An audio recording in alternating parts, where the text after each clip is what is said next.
Nation. Hebrew Kingdom Building.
Episode of Dead Drop, the show where we give you the classified information coming from D28 Productions. And so, Chief, you want to speak about, and Shaleep, we're going to speak about the things that we about to dig into? Yeah. First, like we always try to give you some type of current event based on what's happening and what's going on in the world, so we can kind of stay alert and vigilant to what's happening behind the scenes. It's almost like what we try to do is like the I don't know if y'all seen the movie, that old movie Wizard of Oz, right? And they had all these type of things that was happening, and all they were supposed to be doing was following the yellow brick road, right? They end up finding out that there's a man behind the curtain. It was a wizard that was controlling everything.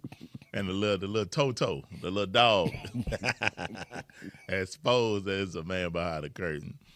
So that's our job, to let you know and see what's going on behind the scenes, just in the world. Because, like it says, I think one of the quotes from Napoleon, that history is a web of lies that have been agreed upon. Right. So when the victor is telling the story, it can manipulate the story based on what he desires, or the group desire us to know, right, and to believe and to consider. So we have to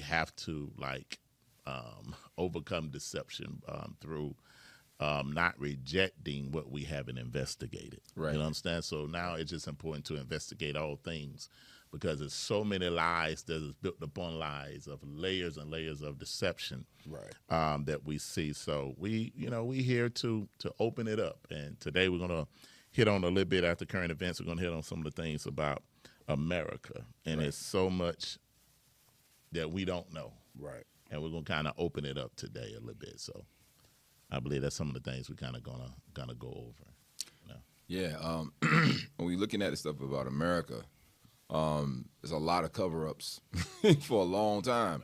And one of the things we're going to see is that concerning where the true old world is, you know what I mean? There's a lot of thought about the origin of man, and we know that origin of man does come out the east. But I don't think we realize the context of how the continents were. We forget about that the continents were joined together at one point in time. And then people migrated from one place to the next. Right. And we talked about this on the last show about the context of how, if you really look at it, I mean, even in school you learn about Pangea. If you go look at South America and you see how South America fits with the continent of Africa. Right.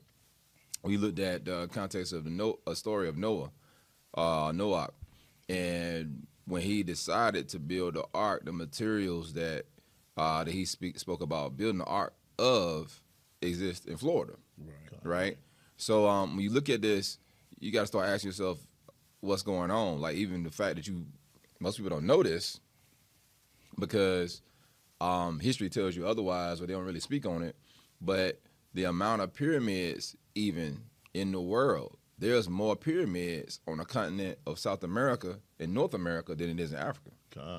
And that blew me away to find out, because we always taught in history that we really believe and taught that all the pyramids that have ever existed in the world, and the oldest is in Egypt. Right. And that's why we as black people, not knowing, quote unquote black people, not knowing our history, not knowing who we are, we just want to identify with a great culture. Right. Right. So it gave us some type of pride to even say that we built the pyramids. Right. You understand what I'm saying? Right. And believing that everything beginning and started with Egypt. But when you find out, man, that some of the pyramids that was built in America predates that. Right. And that the majority of the pyramids is in like the Americas, North, Central, and South America, man, it'll blow you away. Man, listen. So one thing that what was it? Let's go with Genesis 15. Bereshit 15. We're gonna start looking at a promise that Abraham made about his lineage, and then we start looking at this. So one of the main things that we in the awakening get mixed up is this context of who we are, right? Some people say we Egyptians, Right. Some people say we Native Americans, Right. Some people say we Europeans, God. right? God. So, Right. and then you got all the factions fighting. You know, they fighting. One side fighting for indigenous Americans and foundational Black Americans. Right. The other one say, nah, we Israelites. The other one say, nah, we really Europeans. We never touched the continent. And other people say, nah, we proud Africans. Right. You know what I'm saying? So what we gonna do? The gist of it is that it's not as cut and dry as we all believe. Right. And then but the one thing that we do know is that everybody's right. Right. Right. Right. When you start researching stuff, you find out that everybody is right. And the context is that, yeah, we were the Europeans. Right. Yeah, we are the Native Americans. Right. Yes, we are from the continent. And yes, we are the Hebrews. Right. Right? All those answers are correct. Right. And then the gist of it is, but people want to just battle over, nah, we this and we that, when they haven't really did the full research on even what the historians say. They'll quote specific elements to try to prove their point, right? Like even us being in Egypt. He was in Egypt at one point in time. Now, of us, we say build the pyramids, we think about Giza. Right. Specifically the pyramids of Giza.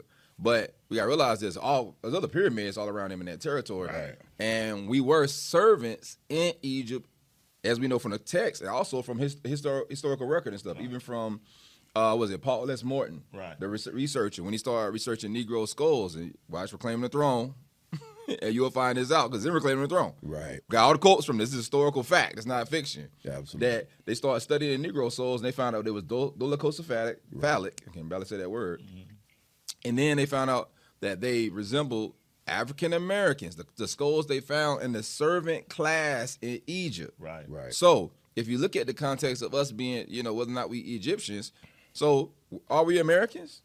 Are we Europeans? Are we all these things? We have lived in these territories, right?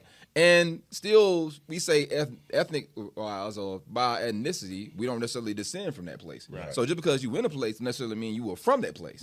Right. So going back to this, if we start looking at the root of all these things, yes, we were in Egypt, right? And then we migrated from there. Yes, we were on the continent, we migrated from there to America. Yes, we were in Europe, and we got kicked out of Europe and went to other places. Right. And so, but it seems as though Yahuwah continually brings us back to this one place, which is America. Right.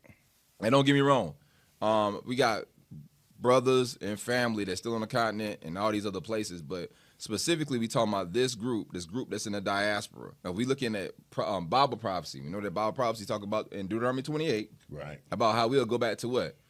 Egypt, what? On ships. Again. Right.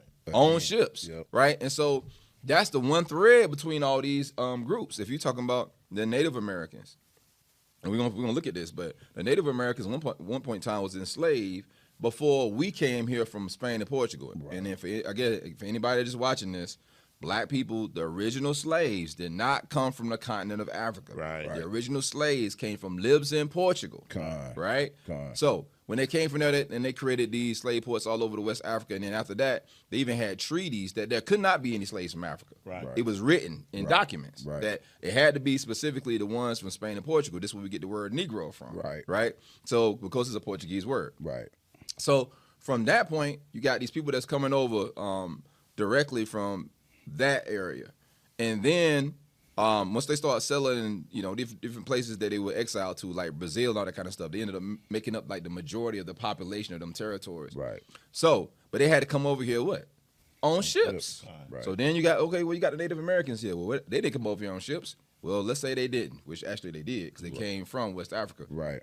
We're going to prove that in a minute. We're talking about the Aztecs, the Incas, and the Mayas. We're going to prove they actually came from West Africa. But let's put that aside. Right.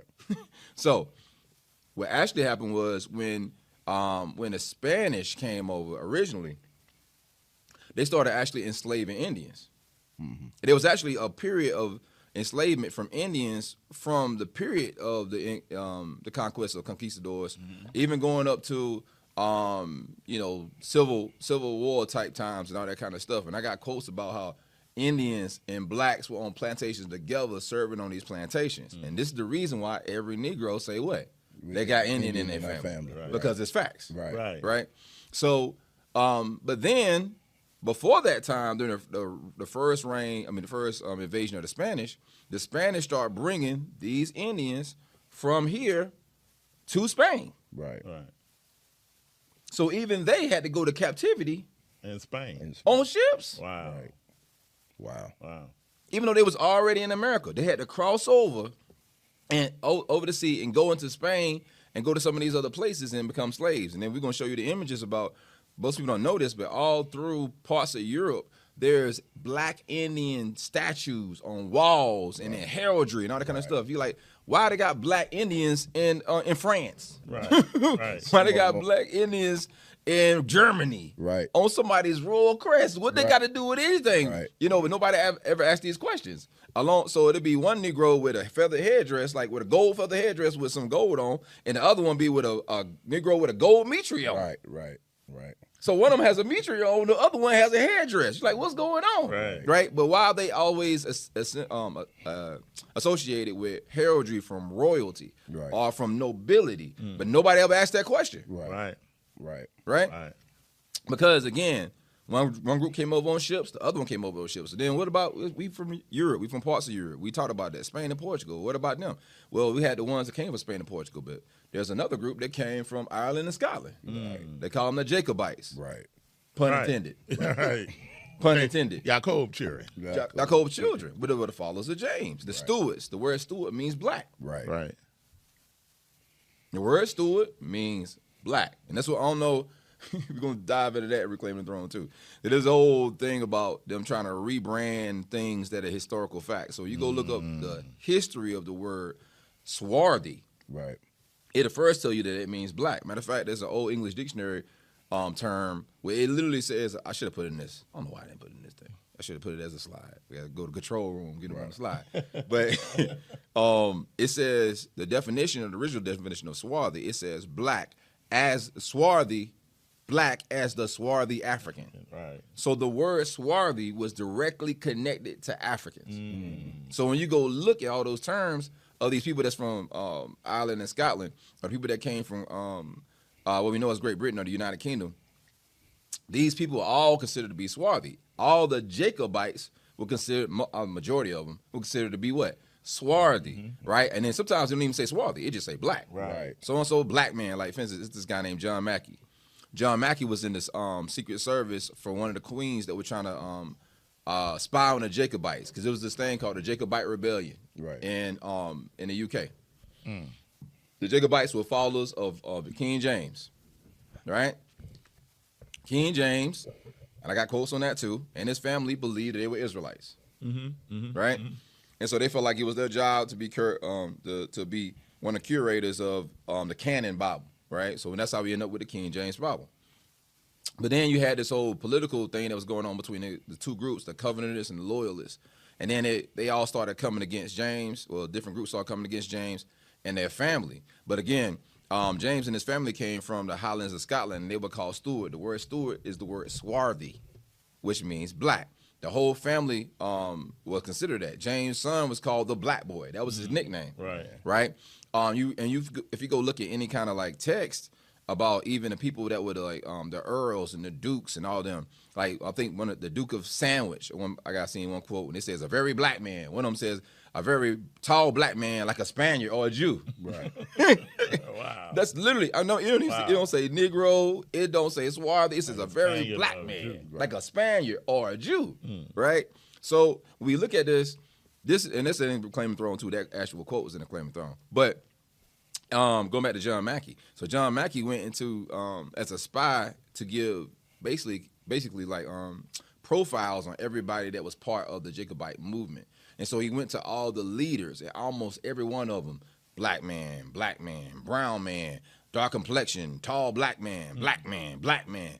And this is the nobility of Europe. Wow. So now, if you go look up nobility, Europe's nobility, all their family crests, they got black people on them. Right. Right.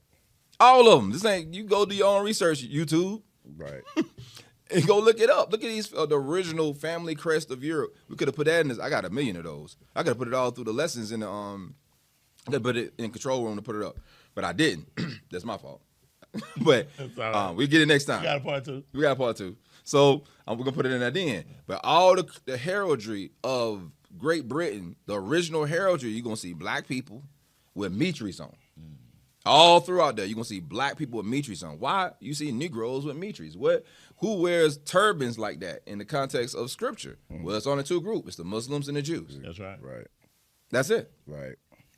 So anyway, so I'm saying that to say, so the Jacobites had this connection with James. There was the Jacobite rebellion. There was a war.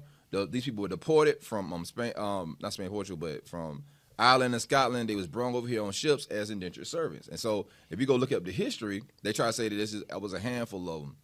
In America, they try to act like they were white people. Right. Right? They were not. Right. Not even by a long shot, because all the documentation on it, specifically, even they had this thing called the muster, which is a muster roll of the Jacobites that were deported from Ireland and Scotland, and most of them was brought to Barbados. Right. So it was so many of them that was deported from Spain and Portugal that when they got kicked out of there, they called it being Barbadosed.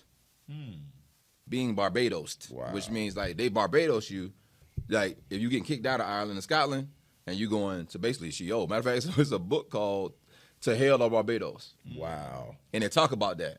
All the Irish and Scots that got kicked out of their territory. So the majority of them rather went to Barbados or Jamaica.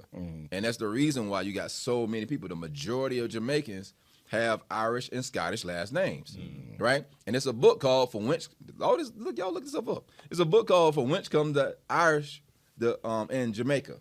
From Whence Come the Irish in Jamaica.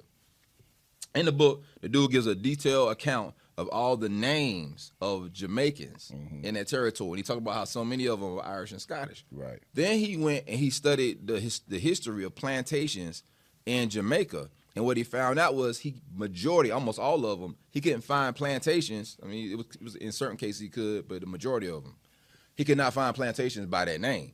So he couldn't figure out where did they get these names if they didn't get them from plantation owners. Where did they get all these Irish and Scottish names? Even when you start listening to the Jamaican accent, if you slow the Jamaican accent down slightly and you have a white person speak it, it's Irish or Scottish. I mean, if you really pay attention, even certain words that they say are similar. Even the colors are similar for the different flags and stuff. So I even did this research on it one time. There was a lot of people that was talking about the relation between the Jamaican accent, patois, and Scots Irish. So all that stuff is in there. I know I'm just kind of rambling, but I'm just pointing this out because we'll get to the scripture about. So even these people was what? Brung to captivity. That's right. On ships. On ships. So all these groups, now remember now, according to the scripture, the children of Abraham Right. going to go to captivity. That's right. On ships. On ships. On ships. So who did that? The Native Americans. Right. Right? The blacks that came from the slave coast, which was, by the way, called the Kingdom of Judah. Right? And then the Israelite covenant people, or people who believe they was in covenant, in the UK. So much so that when James united the kingdom, he called the flag Union Jack, Unified Jacob. Right? So we looking at this. What they gonna do? Come here on captivity on ships too. Right. Because they all came what? Indentured servants. That's it. Right. And then if you know the context of that time, especially the ones that went to Barbados. So by the way, it's a document, and I don't got it on me. Don't tell me what it is. I gotta go look it up and find it in the midst of the mountain of information that we gotta look through. But there's a document that talks about how at one point in time, South Carolina and Barbados had a deal, and a lot of the slaves who were first indentured servants because of the what was happening between the deportees that came from the United Kingdom were brought directly to South Carolina. So when you come to South Carolina, if you're from South Carolina, you'll know majority of places have Indian names, French names, Spanish names, or Irish and Scots. Right. Like the neighborhood I come from, bunch of one street is Irish, name is Irish, the next one is Scott, the other one might be kind of sort of English. I mean, kind of sort of could be English or Irish. Right. You know what I'm saying? So, you know, the territory that when I was born I lived in was called McDuffie. You know what I'm saying? My last name is Irish Scots, which is Cullins. Right. You know what I'm saying?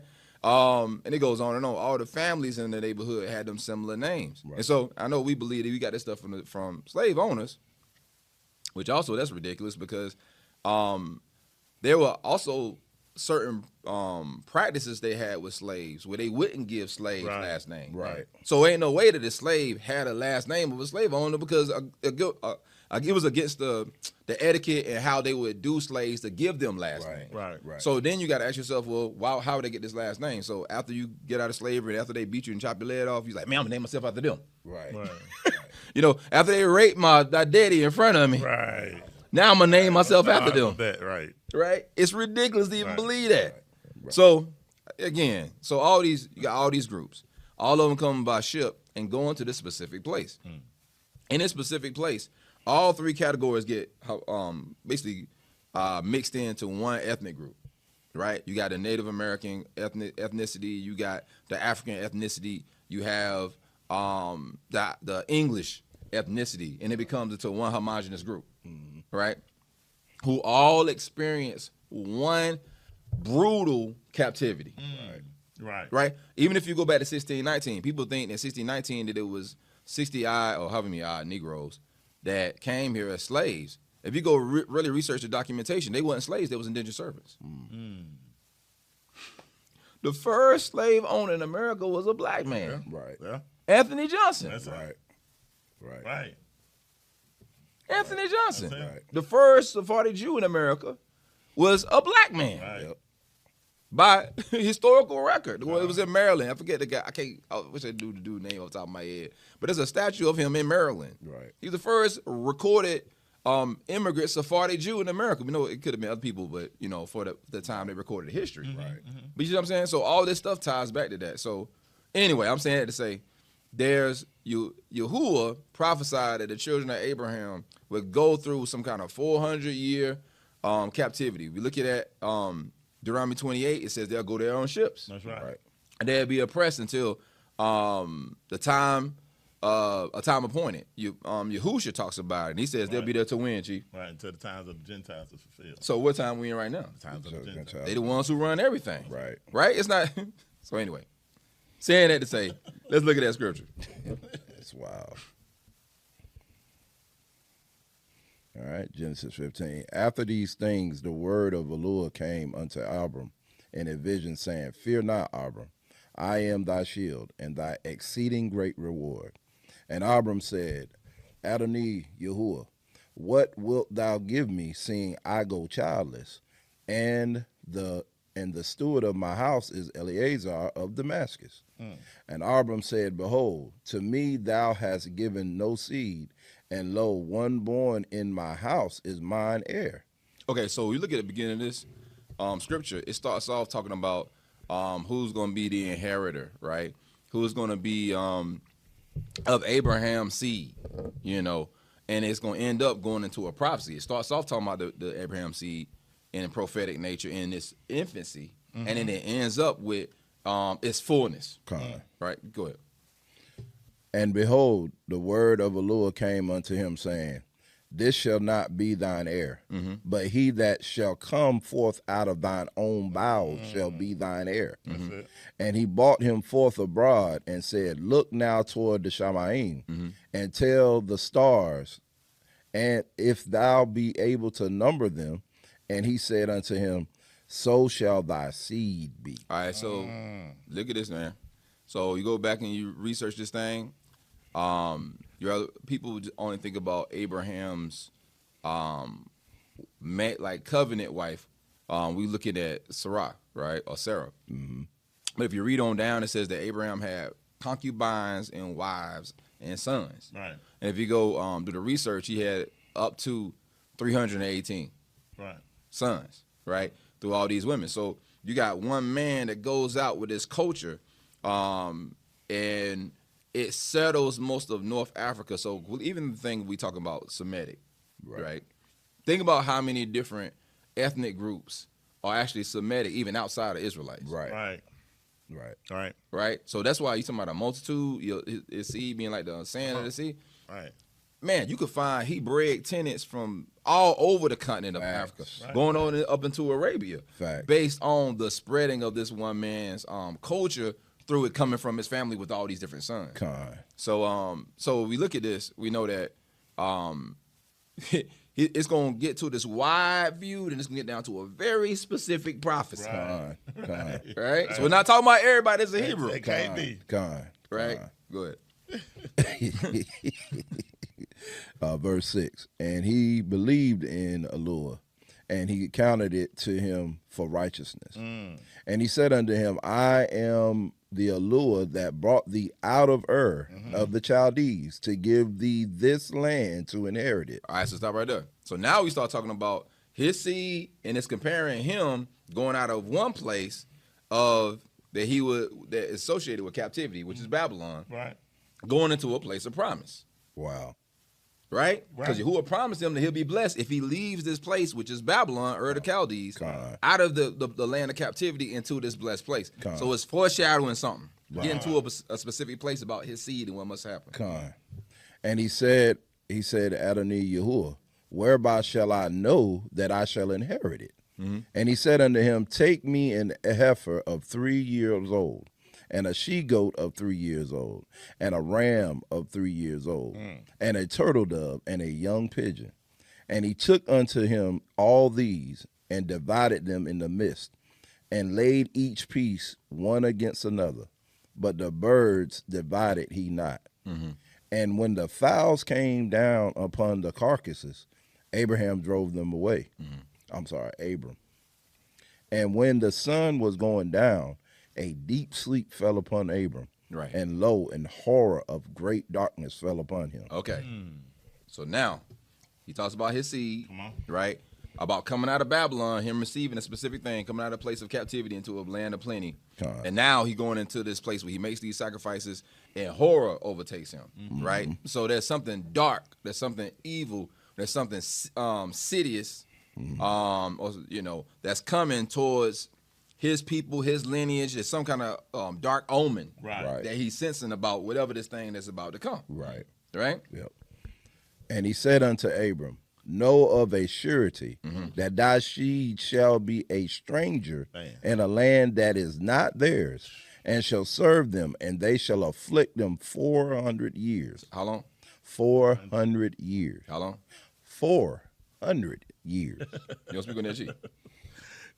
So just like Chief was saying, so we got to see what's actually going on here. He wanted to understand that he was going to receive those promises, right? And the Most High told him, hey, give me some animals, right?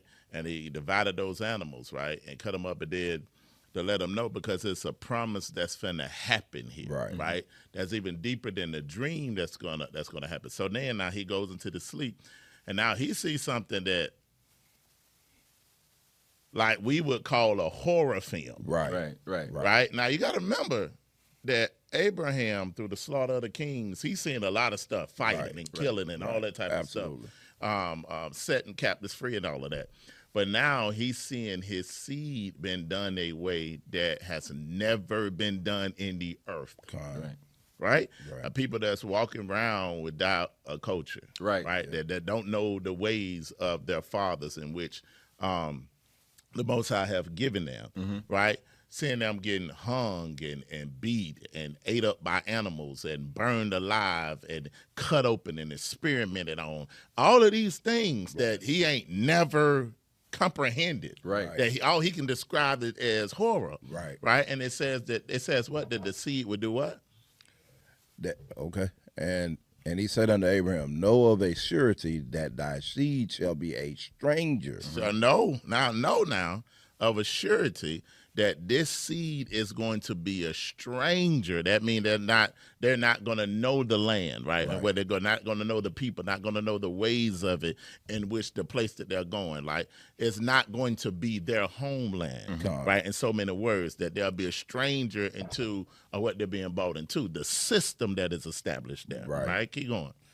In a land that is not theirs, and shall serve them, and they shall afflict them 400 years. Two things it says. It's that they're going to be in servitude to them in every way. That they're going to serve. Even when you go into Deuteronomy 28, it talks about that when you go in this captivity, you're going to serve your enemy in thirst and nakedness and want and need of all things, even essential things of everyday living. Man, our people never knew about going to the Gentiles for clothes. Right. Right. We made our own clothes. We never understood going to the Gentiles for food, like how we do. We go to Walmart, we go to Whataburger, we go to wherever these places that we go for food, and we go to places that established that is not of our people. Right. But there will be a going to serve and wants of all things, and we're going to not only be servants, but we're going to be afflicted. Right. And what else to say? Okay. Now I was looking at Go ahead. the word afflict in this passage, and it goes back to the word anah. And now we all know, the Hebrew name anah means to have pity, but now you remove the ha from it, and it's anah, and it's saying to be defiled, to deal hardly with, exercise force, hurt, ravish, weaken. Wow. Think about it now. Who else has been done this way? We couldn't even drink at a water fountain. Wow. We couldn't eat at a lunch counter. That's dealing harshly with you. You understand what I'm saying? So we have to, what y'all bringing out, we got to look at the dynamics of what we saying in this prophecy. Because people up here trying to tell you that was already done. Right. According to when Moshe and them came. Right. But we was there longer than 400 years. Right. And we were very aware of Kemet at that time. Right. And then going back to why it was called Egypt, it was never the land that they're saying that we were there 400 years was not ever called Egypt. Right. That was that was a metaphor of what we described our circumstance of where we were from. That's right. Where we were captive at. You know what I'm saying? So listen, you hit nail, because remember now that if you go look at historically, they called themselves Kemet. Right. Kemet means the blacks. The blacks. Right. But they're white though. Right. Right. But they white though. Even though they made images of themselves on the wall. That ain't it. That ain't They it. colored themselves dark. Okay. Right. For symbolism. That makes sense. But they white. Okay. I'm trying to figure it out. 'Cause I'm like, they on the wall right there though. Nah, that don't mean nothing. Okay. So and they called themselves black. So so it's wild to even look at it from that standpoint, because a lot of the negativity that keeps us in captivity is what we associate with the idea of being black. Right. That's the reason why we can overcome or anything, because we associate with the black culture. Right. So, but anyway, because we are actual people. We're not a crayon, like you say. Right. You know what I'm saying? Right. Absolutely. Absolutely. But if we hit that, like you said, it's so many things in that. Like he says, you're gonna be a stranger. You not understand this. You could be a stranger in your own land. Right. And I ain't never really thought about that. Thinking about apartheid. Right. Apartheid is being a stranger in your own land. God. Because if somebody come in and take over your land and put you out where you can't drink at a water fountain, right, where you can't eat at a restaurant, right, where you can't even be outside. They had vagrancy laws. Right. It was illegal for a Negro to not have a job. Right. Right. Illegal. If they saw you outside, it would capture you right, and put you in the mines. And I don't know, most people don't understand about the Reconstruction. post-Reconstruction era Man. was worse than slavery. Yeah. Right. And you got to understand what you're Right. saying when something was worse than our slavery. Right. Right? Right. Worse because it was cheaper. Right. They didn't care about you. There's horror stories about people's families, man. Because with the vagrancy law, they under the black codes. By the way, the black codes originally was associated with Jews too. Right. But anyway, so It's like ghetto, but Right. go ahead. yeah, which is called a Judea. Right. So, if they caught you, I seen videos from PBS, documentaries where they talk. It's like these women who were giving a account of their brother or their sister, and they being little children, because also those vagrancy laws apply to children. Right. To children. Right. It's crazy. So the child be walking outside, coming home from school or something. And then it be some judge in some place, and he needs some workers to work some field. Right. He'll tell them, "Hey, I need you to round me up some Negroes." They'll go out in the street. If it's a specific time, say they vagrant, take this child, put them in a mines, and they can work till they die. Till they die. Right. With no, because they ain't no expense for it. Right. Because they lost money when slaves died. Right. Slaves were expensive, but prisoners not. Right. Prisoners not expensive at all. Man. They're expendable. Yeah. Right. Right, and so that's what happened during that time period. They said people be working to tendons be snapping Yeah, from their man. bones and all Bones, that right. kind of stuff. Man. Like, I mean, and then on the flip side, and this is for all the people that I appreciate America. I appreciate y'all finally found out what we've been telling y'all for the last 8 years. We've been trying to tell y'all, man. We told y'all about them people. Right. Right. We told you one day, not them. Right. Right. We told y'all. We also told you how wicked they can be. Right. it. Right? Absolutely. Because when you steal a people's heritage, listen, when you sell them as slaves and then pretend that you them, you Right. can't get no more wicked than that. Diabolical. It's diabolical. Facts. And then put them at the bottom of the totem pole of every society and then watch them and see whatever they can create in whatever microcosm or vacuum, take it, Right. own it, market it to the rest of the world and make Right. billions off of Right. it. Right. Right. Right. And make them go through humiliating ritual Yes. in order to gain access to that type of Man. riches. Right. Right. And then they walk around with our names. Man. Like, oh man, listen, man. People understand that so not even the real ancient world. So let's go back to 1500s, 1600s. Okay. 1500s, 1600s. You didn't have no random last name. Right. Your last name was who you came from. That's right. Like, for instance, especially talking about Irish and Scottish, you're gonna be Mac somebody, somebody, Right. which means you the son and descendant of a specific person. Right. So they're not gonna just make you like Cat Right. or Apple, Right. right? Because you had to be it. The name is a describing term to figure out where you come from. Right. Right. So, and it was specific things. Like, for instance, there ain't gonna be no white person named so and so black. Right. Right. Ain't gonna be no white person named Moore. Right.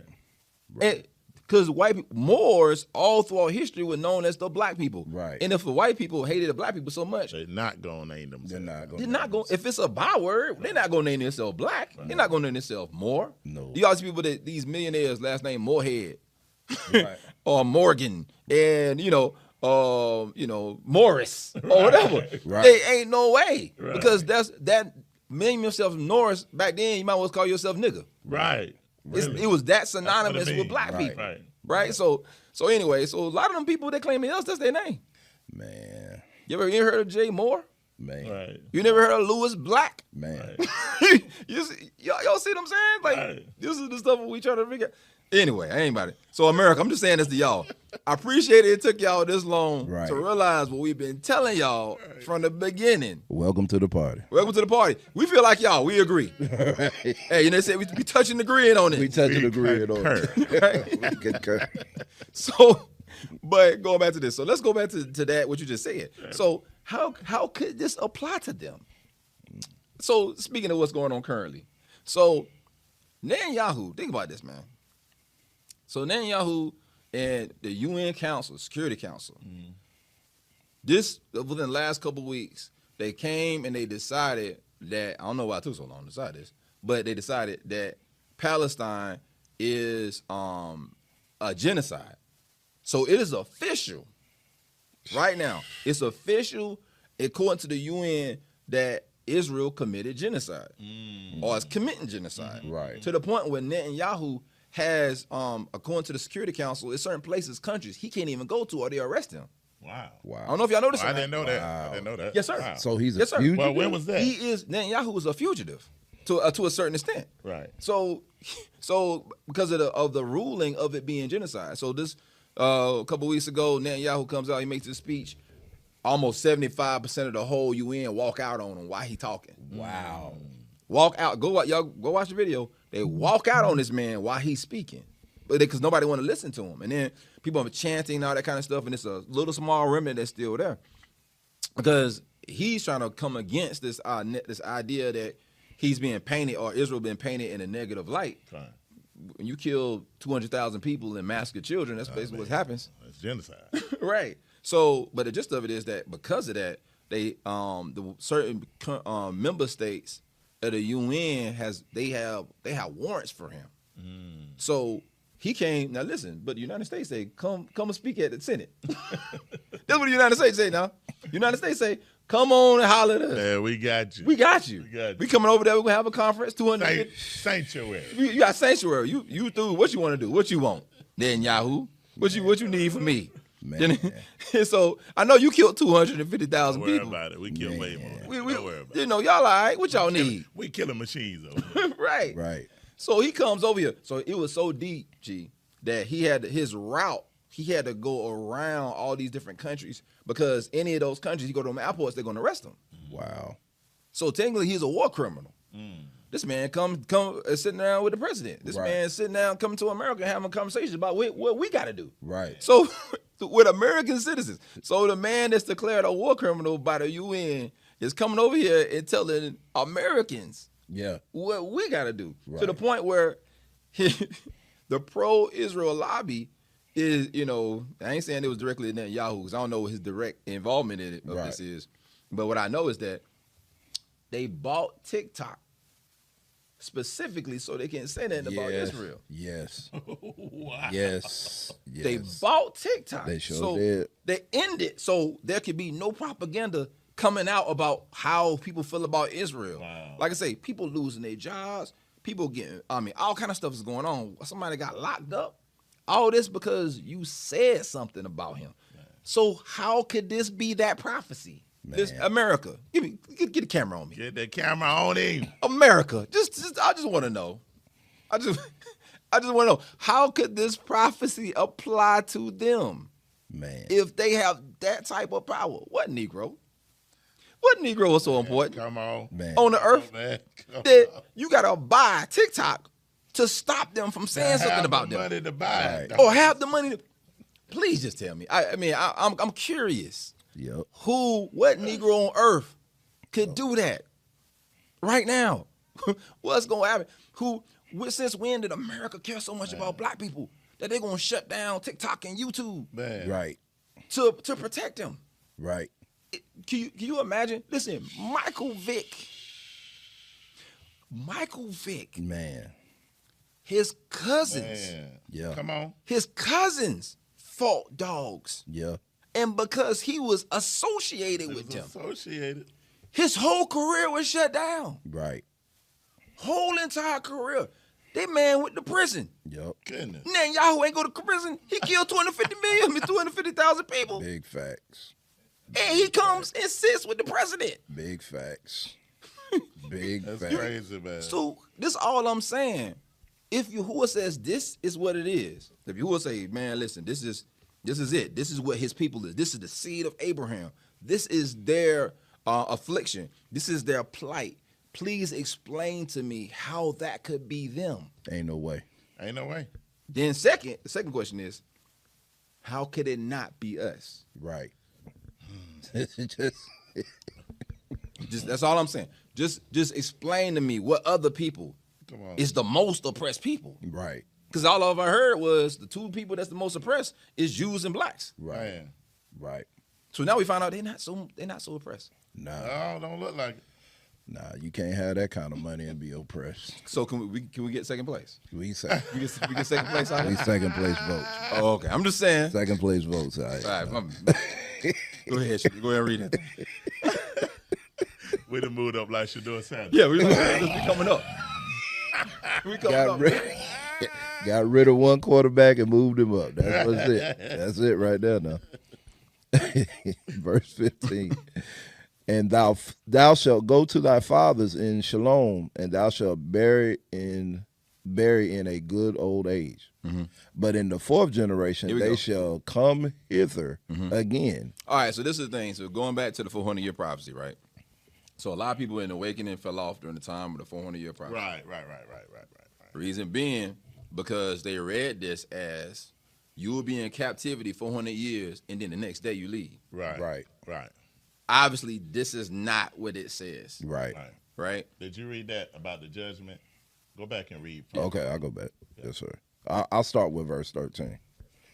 And he said unto Abram, know of a surety that thy seed shall be a stranger in a land that is not theirs, and shall serve them, and they shall afflict them 400 years. For 400 years, I'm talking about. 400 years. So we know that even in Egypt, they was not afflicted for 400 years. Right? We know that Joseph, he went through captivity. He was rose up second in command, and he saved all of Egypt, and they lived in Shalom. Right. So, and we know that wasn't. So it says when Joseph died, then it moved into Musha, right? Musha, he grew up in 40 years. And now we already talking about the years that they was in Goshen. And through it wasn't no affliction going on. It wasn't until Joseph died that the affliction started happening, right?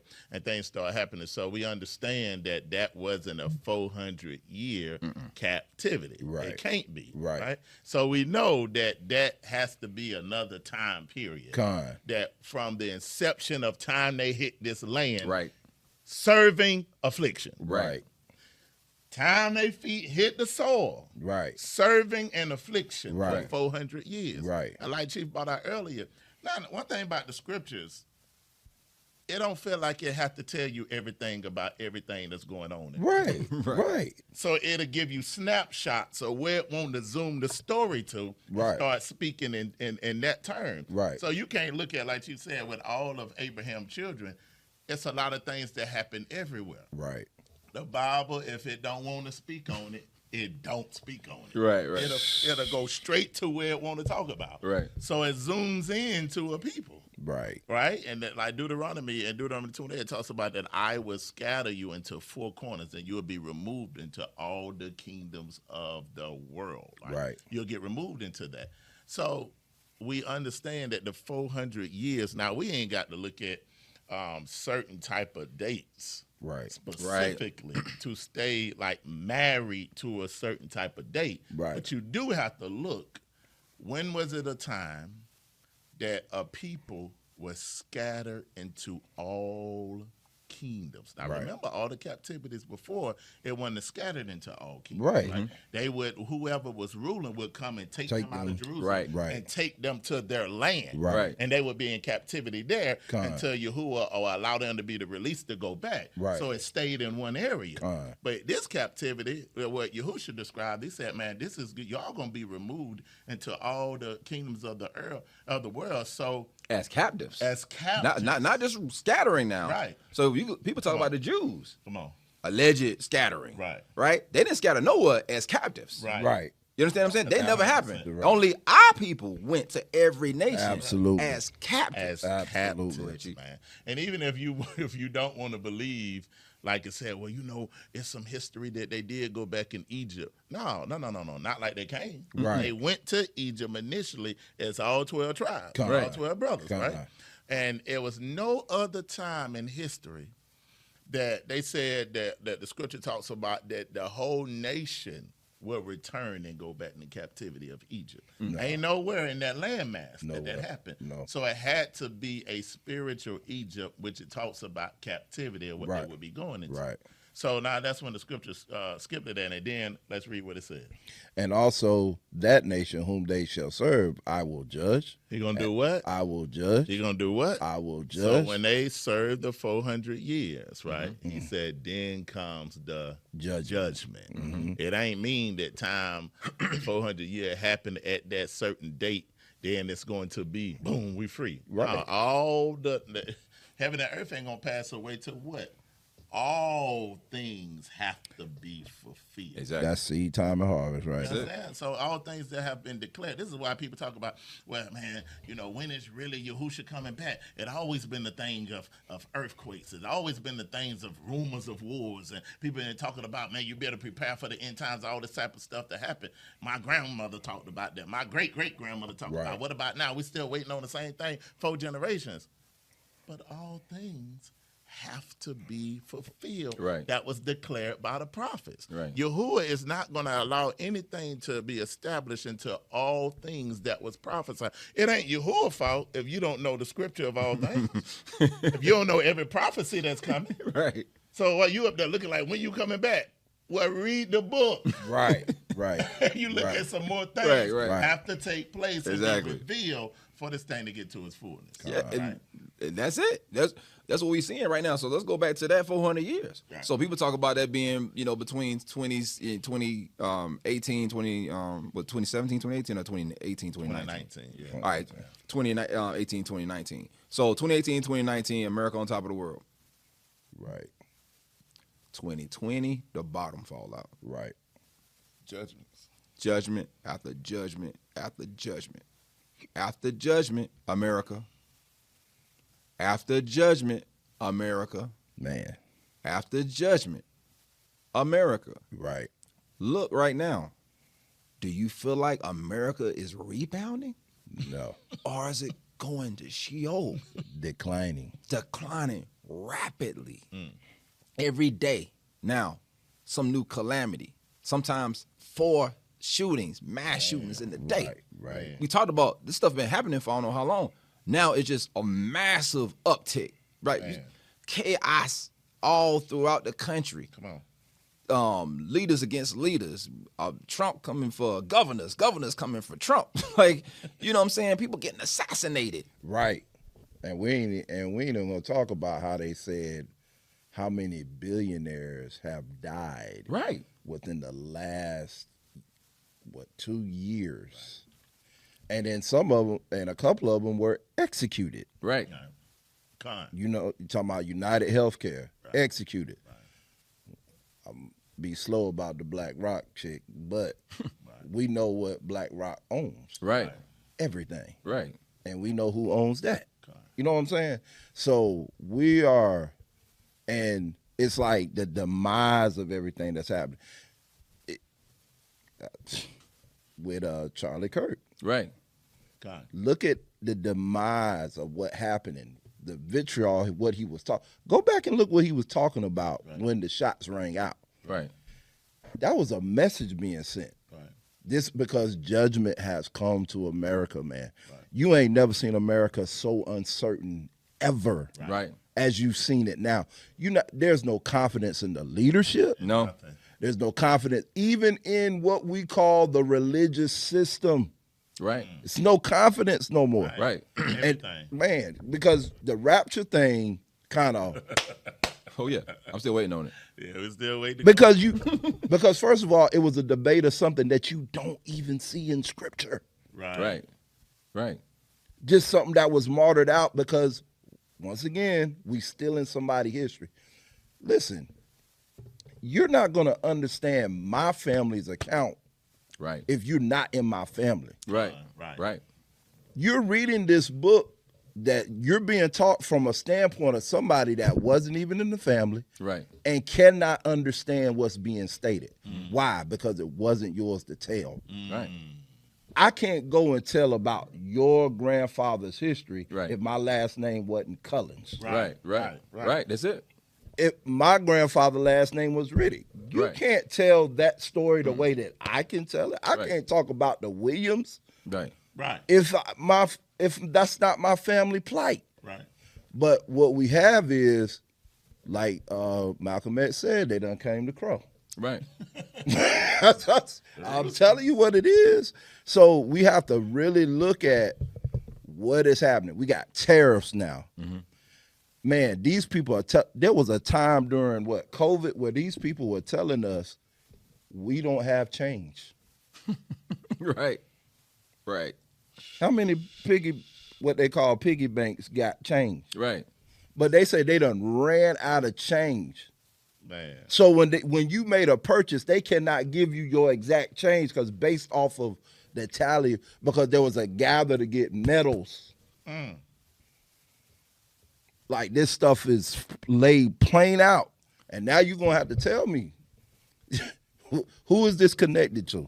Listen, this is how specific this stuff is, and I'm saying this because this is not even really what the lesson even about. We're just going in. All right, we flowing. But all right, so look, tariffs.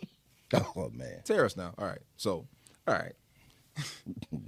So what did the scripture say about Babylon when it fall? man.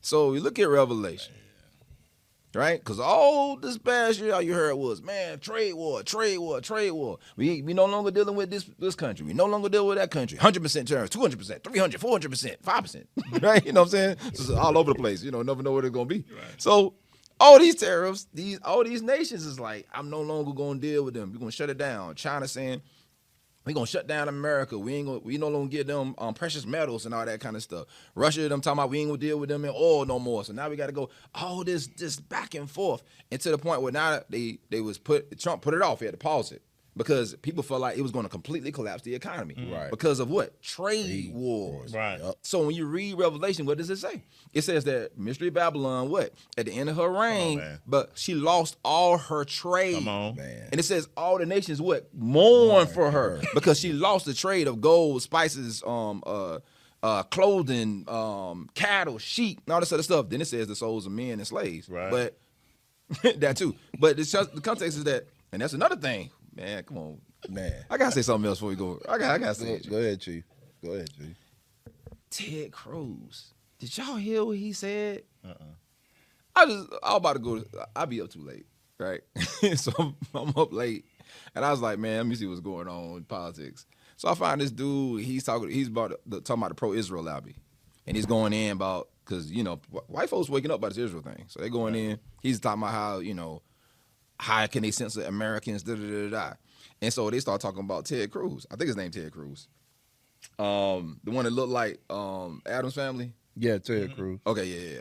So, man, he's on there, and he's talking about the things that the woke, quote unquote. I ain't gonna lie, white folks. I hate that y'all got that word. That word is destroyed now. I'll never say that word ever again. Because now woke used to when we first started saying black people, it was about being awoke, and now it's about being gay. And then Wow, I didn't know that. you think about that now, and they listen. White folks That's is right. crazy. That's the first time I ever heard that. Because homosexuals and stuff and the lesbian, the LGBT movement identify with that term. But at first, it was just us being like, hey, you Right. black, your Right. history. Right. But they done took that. And so now the conservative Christians and the conservative politicians, like they all talking about this woke culture. I'm not saying that they ain't right because of Black Lives Matter, LGBTQ, Right. and black people done got merged into this one thing. Right. So it's like if you for black, then you also for gay Right. Right. or whatever else. And Absolutely. so now white folks done took woke, and woke is like this word that just incites rage amongst conservative whites. And like I said, it wasn't at first. I'm just letting y'all know it didn't mean that at first. Right. Right. It's not what it meant. Right. So they took it, they made it theirs, and now it's wild. Now back to Ted Cruz. All right. So Ted Cruz on this thing, he talking about woke culture and all this other stuff on the soapboxes that everybody be on. And he's like, yeah, he said they against this, they against that. And he said they need to stop. Man, I wish I had this direct quote. But he said something to the effect of they need to stop persecuting pedophiles. Wow. Kid you not. I just hear what I thought he just said. Wow. Oh man, listen. What? Let me see if I can look this up real quick. Wow. Hey, that's where it's going though. Hey man, That's it's going. I mean, if I can pull it up. they got websites for that stuff. Yeah, that's what I'm saying. Yeah. All right. If you're gonna be out here talking about that, a person can't help and create all kind of laws and liberties for homosexuals, and saying that they was born like that, Right. when you gonna stop? Because like if you have liberties for them because they was born like that, and then it ain't a thing of, well, listen, if you gay, stay gay in your gay world. Right. Right. Don't force your gayness on me. Right. And make me have to call you Man. You a man. Right. And Right. you're going to put a wig on. And I got to call you a woman. Man. Because you're forcing me. Right. Stay gay in your gay world. Right. That's what I'm saying? But then, where you going to stop? Because if the gay people marching, Right. now you're going to, what you going to tell the pedophile? Right. Can't Hey, say bro, nothing. I was born like this. You can't Right. say nothing. I need my flag. Right. I need my money. Right. I need my children that I need to perform my unrighteous acts on. Right. Right. And you gotta let them in the door. You gotta Right. let them in the Then door. about you let them in the door. Then listen, my dog and my goat. My phone. I was born This loving this, having relations Right. That happened. with this goat, with this pig, with Fido. And listen, what you gonna tell them? Astro. They You can't tell Astro nothing. gotta let them in the door too. Gotta let Right. them in the door. You know what I'm saying? Man. It ain't no stopping to it. Man, and it's a revolving door that there's no pending into. Because I this was an argument I had with people when they first instituted gay marriage. Right.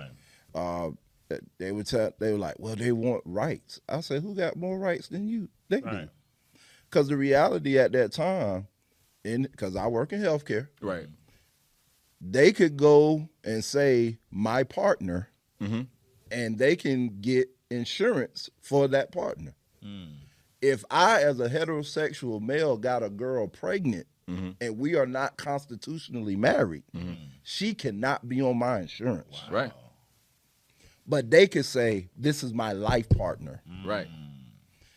No ceremony, nothing. So how you going to tell me that's right? That's crazy. It's wild now. That was just the opening of a door because it was more to it than just that. That's it. Yeah. I'm playing the video for this guy. Government shut down and the country more divided than ever. America needs a hero. Someone brave enough to bring this fractured nation together with a simple, unifying message. How about we all come together and say, let's stop attacking pedophiles? Thank you, Ted Cruz. Sound like a pedophile. He said, thank you, Ted Cruz. So Thank you, That's- Ted. that was a clip from the Late Show. And the Late Show made the whole thing about it. This man said, "Stop attacking pedophiles." Yo, Listen, this man. is some wild stuff, man. Ain't that crazy? That is insane. Ted Cruz, man. This is the dude. This is the trusted man in the government that he making policies, and he's saying, "Stop attacking pedophiles." Man. And he's against LGBTQ. What is going on? I'm telling you, man. So this is the chaos of the fall Man. that Yahuwah predicted that was going to happen. Right. Right. Men be lovers in themselves, and everybody would hate each other. And, you know, Right. Standing a foolish nation against you that would change laws and times and orders and all of that type of stuff. But we got. Let me say this real quick, and then I'm out. We got to realize that the same thing that's happening to us, Yahuwah is breaking this nation down the same Right. way. Right. Listen, Deuteronomy 28 and 15 and 16. He said, "Curse shall not be in the city, and curse shall not be in the field." That is happening to America. right? Their very presence, the world hates them. The world don't want them. They don't want them. They don't want what they have for trade or anything. Curse shall be thy basket and thy storehouse. We in debt to everybody. Man. Huh? Man. We ain't got nothing in the storehouse. Man. All we doing is printing up paper. Right. You know what I'm saying? Curse shall be the fruit of your body. Look at all the diseases and things that happen. Curse shall be the land. Look at all the famines upon famines that are happening, and your kind and your sheep. Curse shall thou be when I come in. Curse shall be when I go out. Among the nations, they are cursed when they come in. Right. They are cursed when they go out. Right. Right? And watch this. Yahuwah shall send upon thee cursings, vexation, rebuke, and all that thou settest thy hand to until thou be destroyed. It's happening. Verse 21, Yahuwah shall make the pestilence cleave unto you. All these biological diseases Man. that is happening, Right. that is forming. Right. Notice what happened in 2020. What came? COVID. Right. Now let's see if the scripture explains COVID. Verse 22. I shall smite thee with consumption, with fever, with inflammation, extreme burning. Now let's look at what these words mean. Wow. Look at what these words mean. Man. With consumption is sahafet. Consumption, wasting away the disease of the lung. Man. Did it not happen? Yes. Man. Fever. It's a disease of the lungs. Fever, inflammation. What does that mean? Inflammation, the burning fever. Man. Right? Everything that happened to us became a disease. Man. Extreme heat, inflammation, violent heat, violent shivering and shaking, core, what that means. So you heard the same thing that has been going on, it's happening. That's the exact same thing. I mean, that's wild. The judgment. Man. After the 400 years? After the 400 After the years. 400 Yeah. years. The stuff we was going through on the ship. Right. I said, I'm going to attack y'all with that. Right. And it'll be upon everybody. Man. Right? But the seed of Abraham, I'm going to make their immune system so strong that they're going to be able to overcome these things. Man. You understand what I'm saying? Unless they out here taking the Maxine. vaccine. Yeah. Vaccine. Maxine. Yeah, I watch out just for wanted to Maxine. show, I ain't even go over all of it, but wanted to show this is what Yahuwah is doing. Right. He's breaking this nation down. Man. But you read the man, many times I done fought with this scripture, but that lungs is pretty detrimental. Yeah, that's it. Yeah. Fever, You can't get extreme past that. burning. You can't get past that. Because that extreme burning, what, global warming? Warming? Right. Man. Right. Can't get past it. It's happening. Man. So look, go ahead. Go back to Genesis 15. We still ain't hit it. We getting close. Getting close. This is how we be. Can't put us together, man. I'm telling you, man. Almost verse 14. And also that nation whom they shall serve will I judge, and afterward shall they come out with great substance. So again, we done established that Yahuwah specifically speaks about two different times. Right. There's a time of the 400-year captivity. There's a time of the judgment after that, and then they leave and they come out with great wealth. Okay. Right. Let's keep going. So also that means that they never had wealth until that time. Right. Right. They didn't have no great As wealth a until that nation. time. As a nation. Right. Don't Not- look at the wealth that you're getting based off the system, based off the things that you commit yourself to. And Right. Right. Get it. Right. But we talking about as a nation among the nations of the world. Right. Right. We do not have great wealth. We are the tail and not the head. Right. Right. And we've yet to go back to wherever they keep saying we came from. Right. Right. So, I mean, hey, man, I'm just saying.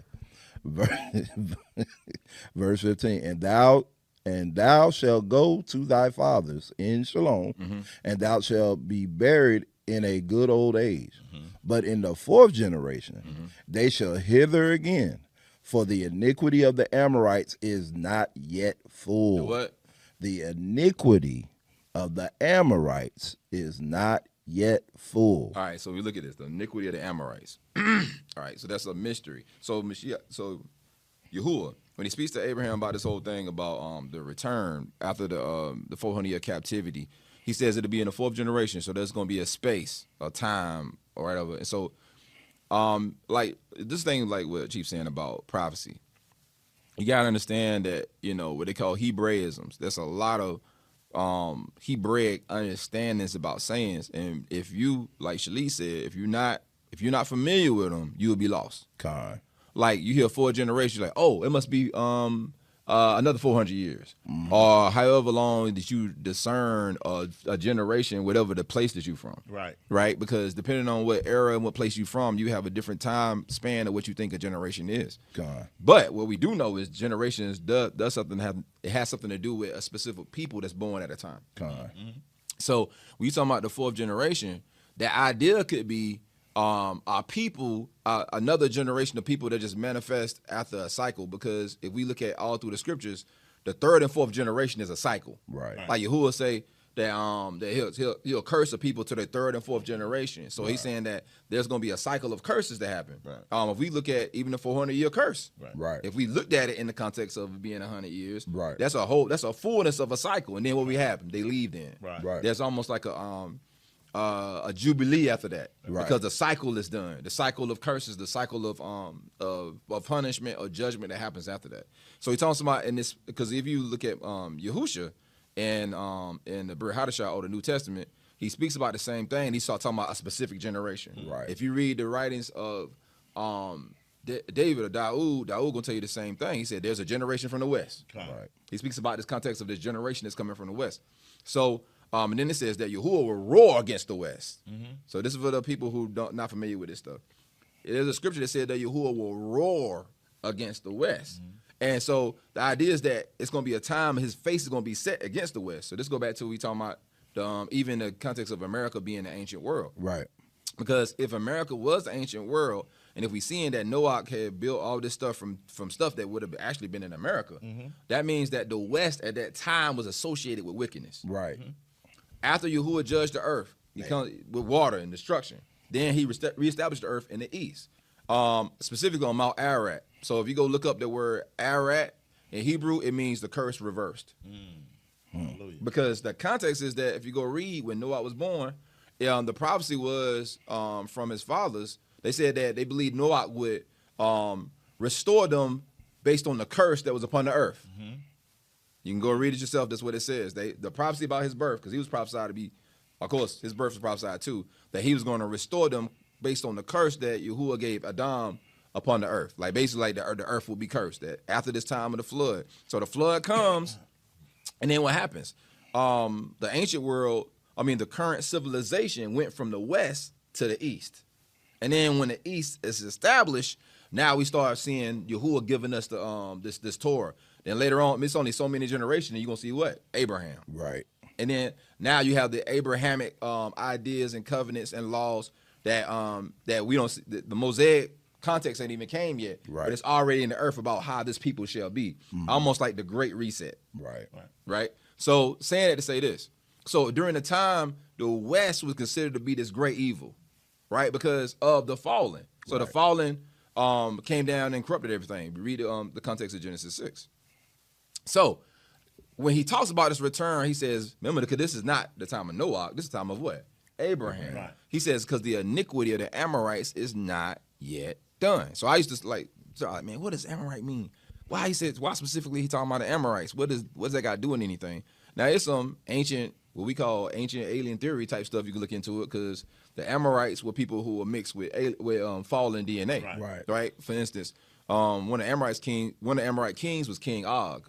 Right. And King Og was seemed like from accounts maybe was bigger than Goliath. Right. And he was dominating that area, and it was our ancestors that came in and drove them out and killed Og. Right. So but saying that to say, so you can look at it from that standpoint, but I think it's maybe a more specific context of this, because if you go look up the word Amor or Amorite, the root of Amorite is Amor. The Hebrew word for Amor means the west. Yep. Wow. It means the west. So it's Yahuwah is telling him, so Amorite would be Westerners. Like it even says that in the Strong's Concordance. It says the Westerners. So when he says in the 400 years they will return. He said because if you translate it that way, the wickedness of the Westerners is not yet full. Right. So at the beginning, you had this judgment. The judgment was in the West, in the old world. So now he's talking about this future judgment that's going to come to the old world. So what happened in the first time? Because this time is we'll be talking about on Dead Drop. The first time happened is that the West was permeating from. Eve was permeating from the West and covering the earth. So Yahuwah sends the flood, right? He sends water to destroy it. So now he promised that in the West, or the Amorites, there's going to be another judgment. But he says what? Fire this time. So now what are we seeing? Earthquakes. We see what? The ring of fire going off. We see the context of all these volcanoes. We talked about this last time. If you go look at, talking about Yellowstone, stuff like that. So if you look at the context of when he says fire next time, because when you in church, you and all that kind of stuff, they don't really teach you the scriptures. No. You read over stuff. Right. And so as a kid, I thought that the earth was covered with water because it rained. Right? 40 days. Right. But then when I started, I was like, how it rained 40 days and to cover the mountains? Like, how did they do that? But when you start looking at it, the scripture says that the fountains of the deep were broken up. Right. So you start looking at that the word fountain is like spring or geyser. So these geysers are these springs that was in the water up under the earth was breaking up, and water was shooting up out the ground at once. And if you go look at, we talked about this last time with dinosaurs and stuff like that.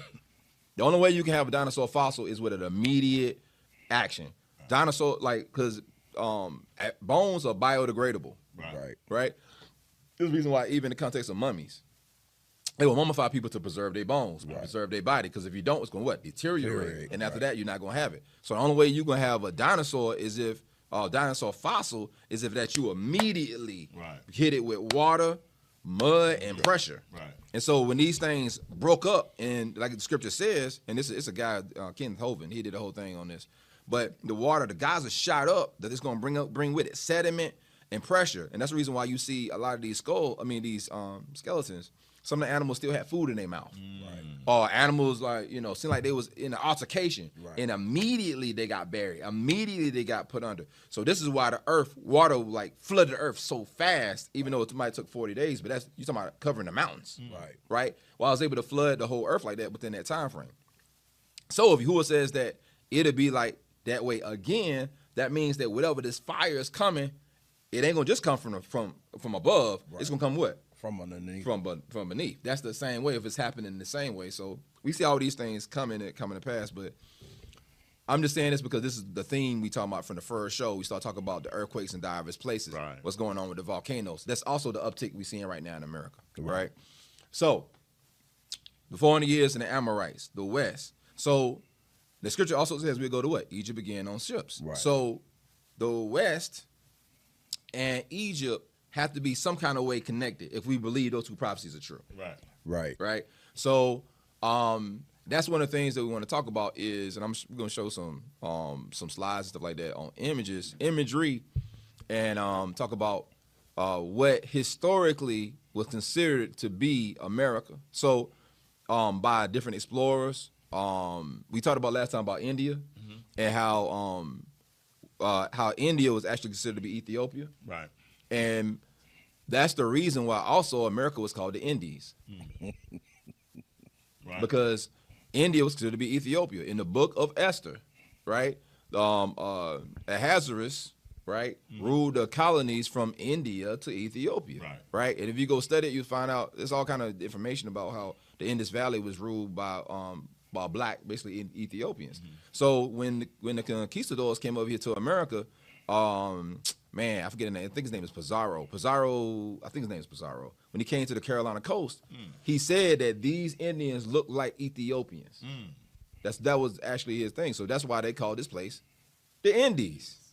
So anyway, so we're gonna look at the context of America prophetically, what it says, because remember, Egypt is the place that we were took to, and also let's go back to Abraham's prophecy, because we know that the first mention of the family coming out of a place post Abraham was really Egypt.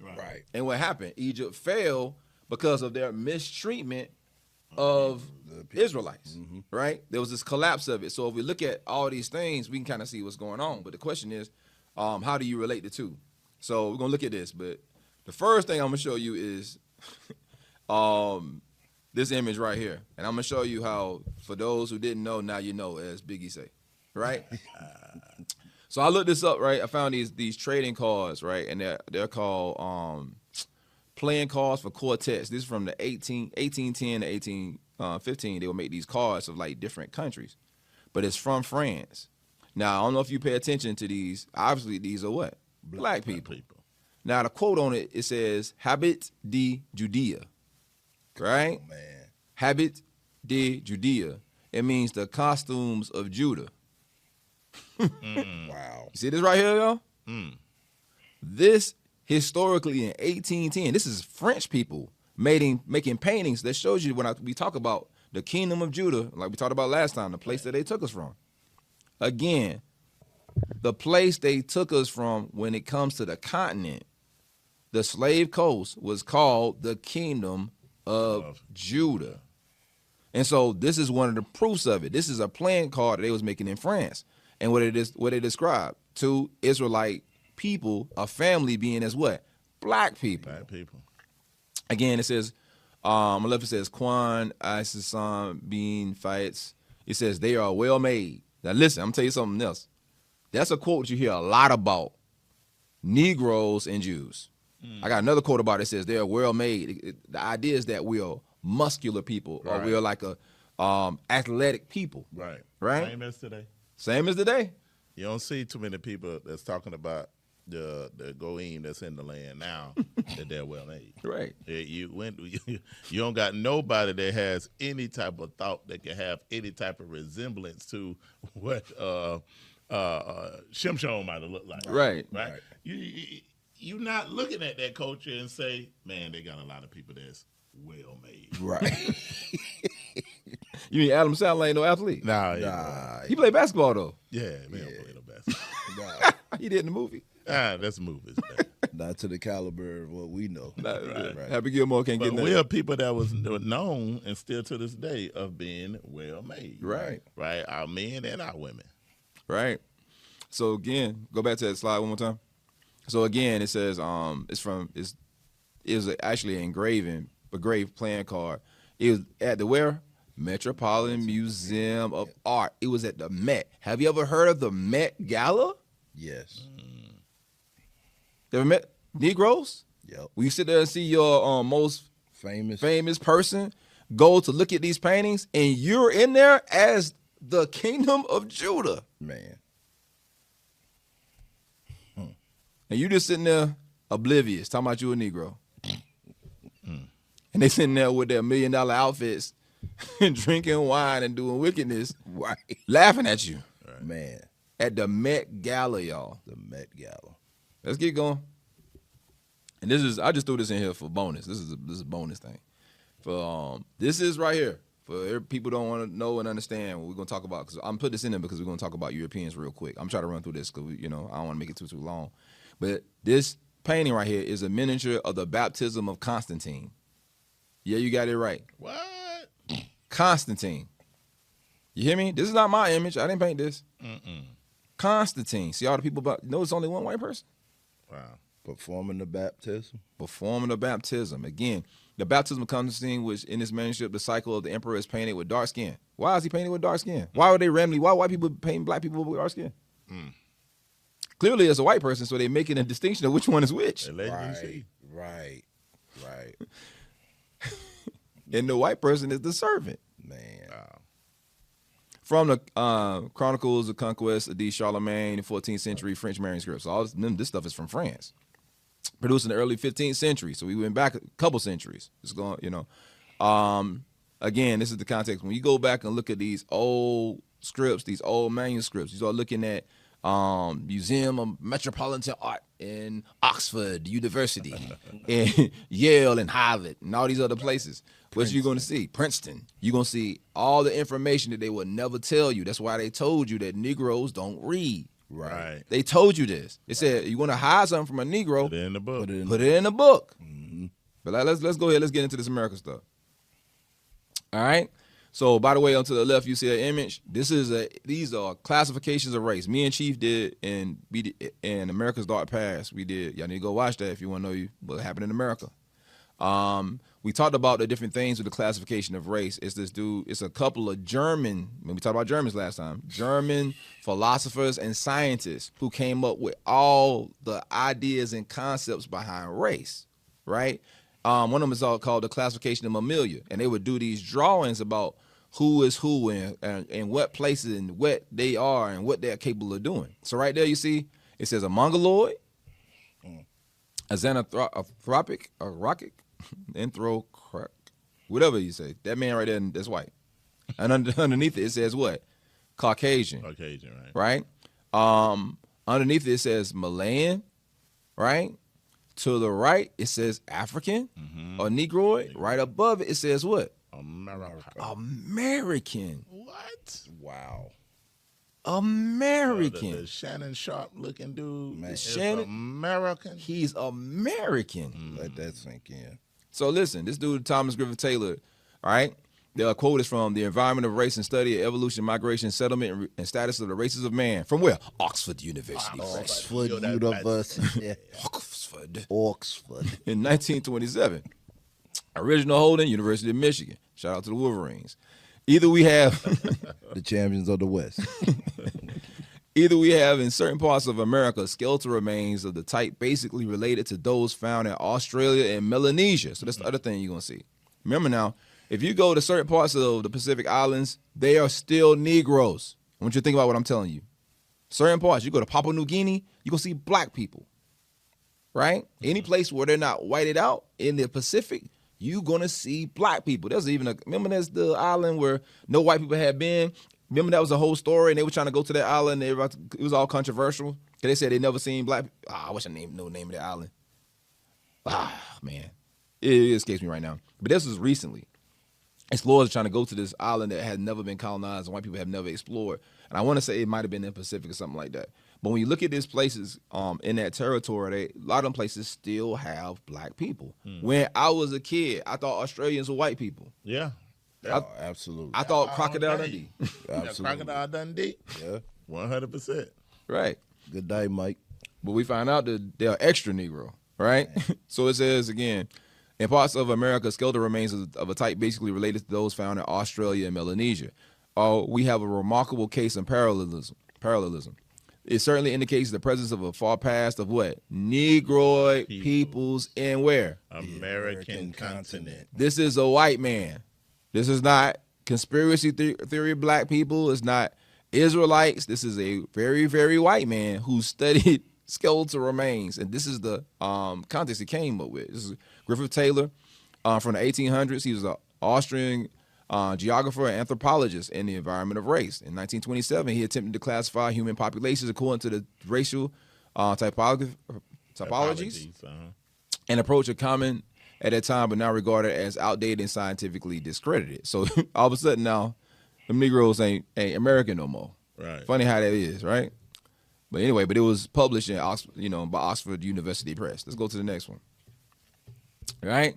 So remember earlier I said, because we're gonna just dive into this instead of kind of walking it out. We're gonna be a little bit all over the place. But this is what I was telling y'all, right? When we look at this thing concerning blacks in America, and we're gonna look at this whole thing about Hebrews, right? So if there is a link between all three groups, whether you're talking about the Native Americans, and I'm not talking about all Native Americans, because there are people who were here in America prior to the advent of Europeans, but you can't really call them Native Americans because they're not the earliest settlers of this place. Like, for instance, well, the people that we consider to be Indians, like, so-called red men. I say so-called because there are some books that said that there was never really even a context of a red man, that was something that was created later on. Right. Because I don't know if y'all know this, but one of the Black's Law Dictionary for American means copper-colored person. That's the definition. Right. Copper-colored person. Right. Not red, man. Right. Copper-colored person. So anyway, so we look at the context of this, we see a lot of things, and all three groups, you're going to see this too, especially, I say two of the main groups. When you look at blacks who maybe brung from the territories we were in on the African continent, or we see blacks that, who are native, who are in America, the consistent thing that we see is Hebrew connections. Right. Right? Even Christopher Columbus, when Christopher Columbus came to America, and you go look this up yourself, he had Hebrew interpreters with him. When Christopher Columbus came to America, not only did he have blacks with him, matter of fact, it was all Moors, and we're gonna get to the context of the word Moor right now.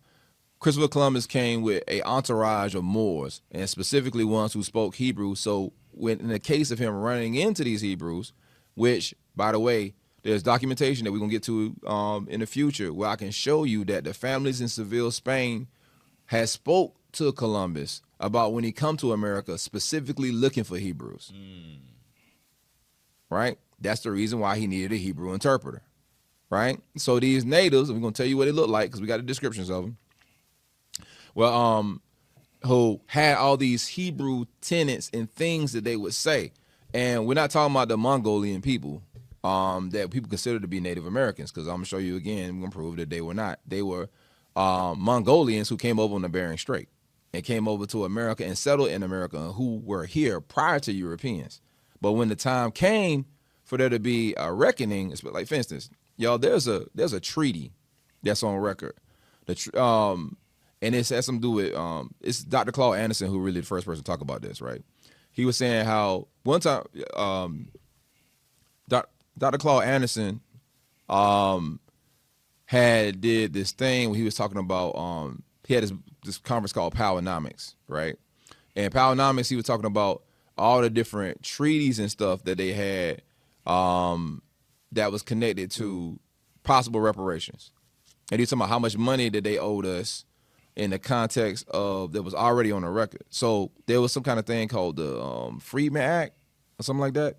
And in the Freedmen Act, they talked about giving money, because in the Freedmen Act, which was tied into Native Americans, there's a thing about black Indians and about us receiving specific compensation that these people, the so-called Native Americans that everybody talk about, didn't want us to have. And so when Dr. Claude Anderson was going to Congress about it, he was asking for, trying to start reparations based on the context of the money they owe us according to these treaties. And it's millions of dollars. Allegedly, we supposed to have free schooling. A lot of the benefits that these so-called Native Americans have, according to that treaty, we supposed to have that. And we never received that. And so, because in this documentation, it talks about specifically black Indians. Can I land back on what you're saying? Go ahead. With proof. If anybody got a etymology dictionary, I want you to hear this now. Seminole. Mm-hmm. The definition says a member of a native group formerly of Florida, allied with the Creeks. Earlier, wild, untamed, runaway from American Spanish synonym, see maroon. Now watch this now. And it says, after which they largely removed to Indian Territory. Guess where that Indian Territory is? Oklahoma. Wow. Trail of Tears. Now let's go to maroon, according to where they're telling you to go to, the verb form. This is in the etymology dictionary now. Put ashore on a desolate island or coast by way of punishment, implied in marooning, earlier to be lost in the wild. Fugitive black slave living in wilder parts of Dutch Guyana, or Jamaica, or other West Indies islands. Right. Right. Wow. That's it. So you walking around here calling the Florida state runaway slaves. Fugitives. Right. Wow. Indians. Right. That happen to go to the what? Because when we talk about that Oklahoma, that's supposed to be what? The Trail of Tears. Right. Right. So this ain't nothing that is not true what she bringing out. Right. So listen, even when you research the Trail of Tears, there's even white scholars will tell you that the Trail of Tears was 35% black. That's what white historians, they don't give you the whole truth anyway. No. But they even say that. So because listen, man, like people talking about Cherokee Indians. Cherokee Indians is from Greenville, South Carolina. Right. You go up that highway, you gonna say Cherokee County. Yes. Right. They from here. Seneca, the Seneca Indians is 45 minutes from me. Right. Right. And so if you go look up all those things, you're gonna find the root of them people to be a dark-skinned people. And we got documentation after documentation after documentation after documentation on it. So, and especially when you talk about this research to tell you that the earliest inhabitants of this place were black people. Right. They said it was Negroid and they resembled Polynesian or Malaysian people. And so when we look at this, it's historical fact about who the original Native American is. And so, and then in this quote, it's going to tell you about who, and I'm going to say specifically the black Indians. The reason why I say this is because there are certain Native Americans in history who knew things and said things that was similar. They dressed in a similar way and acted and spoke in a similar way as West Africans, right? I say, let me not, what you call indigenous West Africans, people who had migrated to West Africa. We talking about the Bantu people. And this is one of the things we're looking at. So we're going to read this. This book is from this book called A Star in the West. I read this stuff and it blew my mind. Wow. But I was like, man, this is all stuff that we've been doing in the walk, and we had no idea. So this is what it says from that quote. It says they talk about the way they worship. Oh, wow. Say it again. The way they what? The way they worship. All right. Wow. This is native Hebrews. Native Hebrews, right? Because remember that it's called a star in the west, or a humble attempt to discover the long-lost 10 tribes of Israel, preparatory to their return to their beloved city.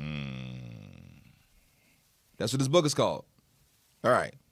It says, so they're talking about how they worship in circles. It says, in another circle, he sings ho ho, which is repeated by all the religious procession till they finish that circle. In another round, they repeat he in a manner of regular notes by keeping the time in the dance. Another circle will continue in like manner, repeating the words wah wah, making the whole divine holy name Yahuwah, or Yahuwah. This book's from the 1800s or something like that. Yahuwah. Man. It says, after this is finished, this is during while they worship in a circle. Now, you can go look up the Gullah Geechee doing the same thing. Right. They call it the shout circle. Right. You can go down to Charleston, they'll show you. Right? So listen. That's the thing though. Like people, this is stuff that get irritated because people have no understanding of spiritual things, historical worship, right? So they might look at even some things that we do, and we got people that created retarded videos on just seeing us in a circle, and then they'll go and say that that's false worship, Right? Or try to identify with a tribe. We seeing it here, but we don't realize that everything goes in a circle. That's how Yahuwah have made it. Right. Even in the Shamayim, the way the Shamayim is formed, even the Orphanim, right? The Orphanim that has the living spirit and the living creature on the inside, it's a circle that moves here and there, right? I mean, everything that established, even the way that the planets rotate, everything is in a circle, right? You look at the hair of the follicles of your hair, it spins up in a circle. You look at what's on your hands are made in circular motion. Everything that is created, your blood circles through your body. Circulation. Right? Circulation. Everything is created because this is how Yahuwah created the earth to be and the worship of him to be. Right. You understand what I'm saying? So if we're dancing and we're making the earth just like the idea of what Yahuwah created, because everything, even that's in circular motion, is vibrating and is singing to Yahuwah. Man. So your dance is in circular motion, is singing. Your praise is singing. Your voice, the way it comes out in the circular vibration, motion. Right. Sound So waves. sound waves. There you go. So how are we saying that that's evil? Because This you don't is all understand it. they don't understand it. But what they do understand is what they've been bred off of. Right. And all they want to do, we praise you, we worship your holy. Everybody, clap your hands.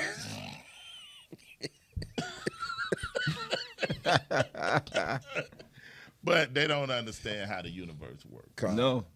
And how Yahuwah set it up. Con. Right? So I was just seeing that. I was just like, man, we can show you so much in creation, but with your anatomy, what Yahuwah created. That's why he said the earth is full of the knowledge of Yahuwah. Right. And the full of the kabod of Yahuwah. That kabod go back to weight. That weight go back to full expression. Right. When you look at his creation, you see the full expression of Yahuwah in the form of worship. Right. Right? Yes. So this is how we connect ourselves and what Yahuwah established from the beginning, from a natural perspective that has spiritual ties to it, in order to worship the Creator, in which how He created everything. Hallelujah. Full expression. So it's just kind of wild when you read it and you see it in the ancient. We ain't go read this book and start doing that. No, I found them all last week.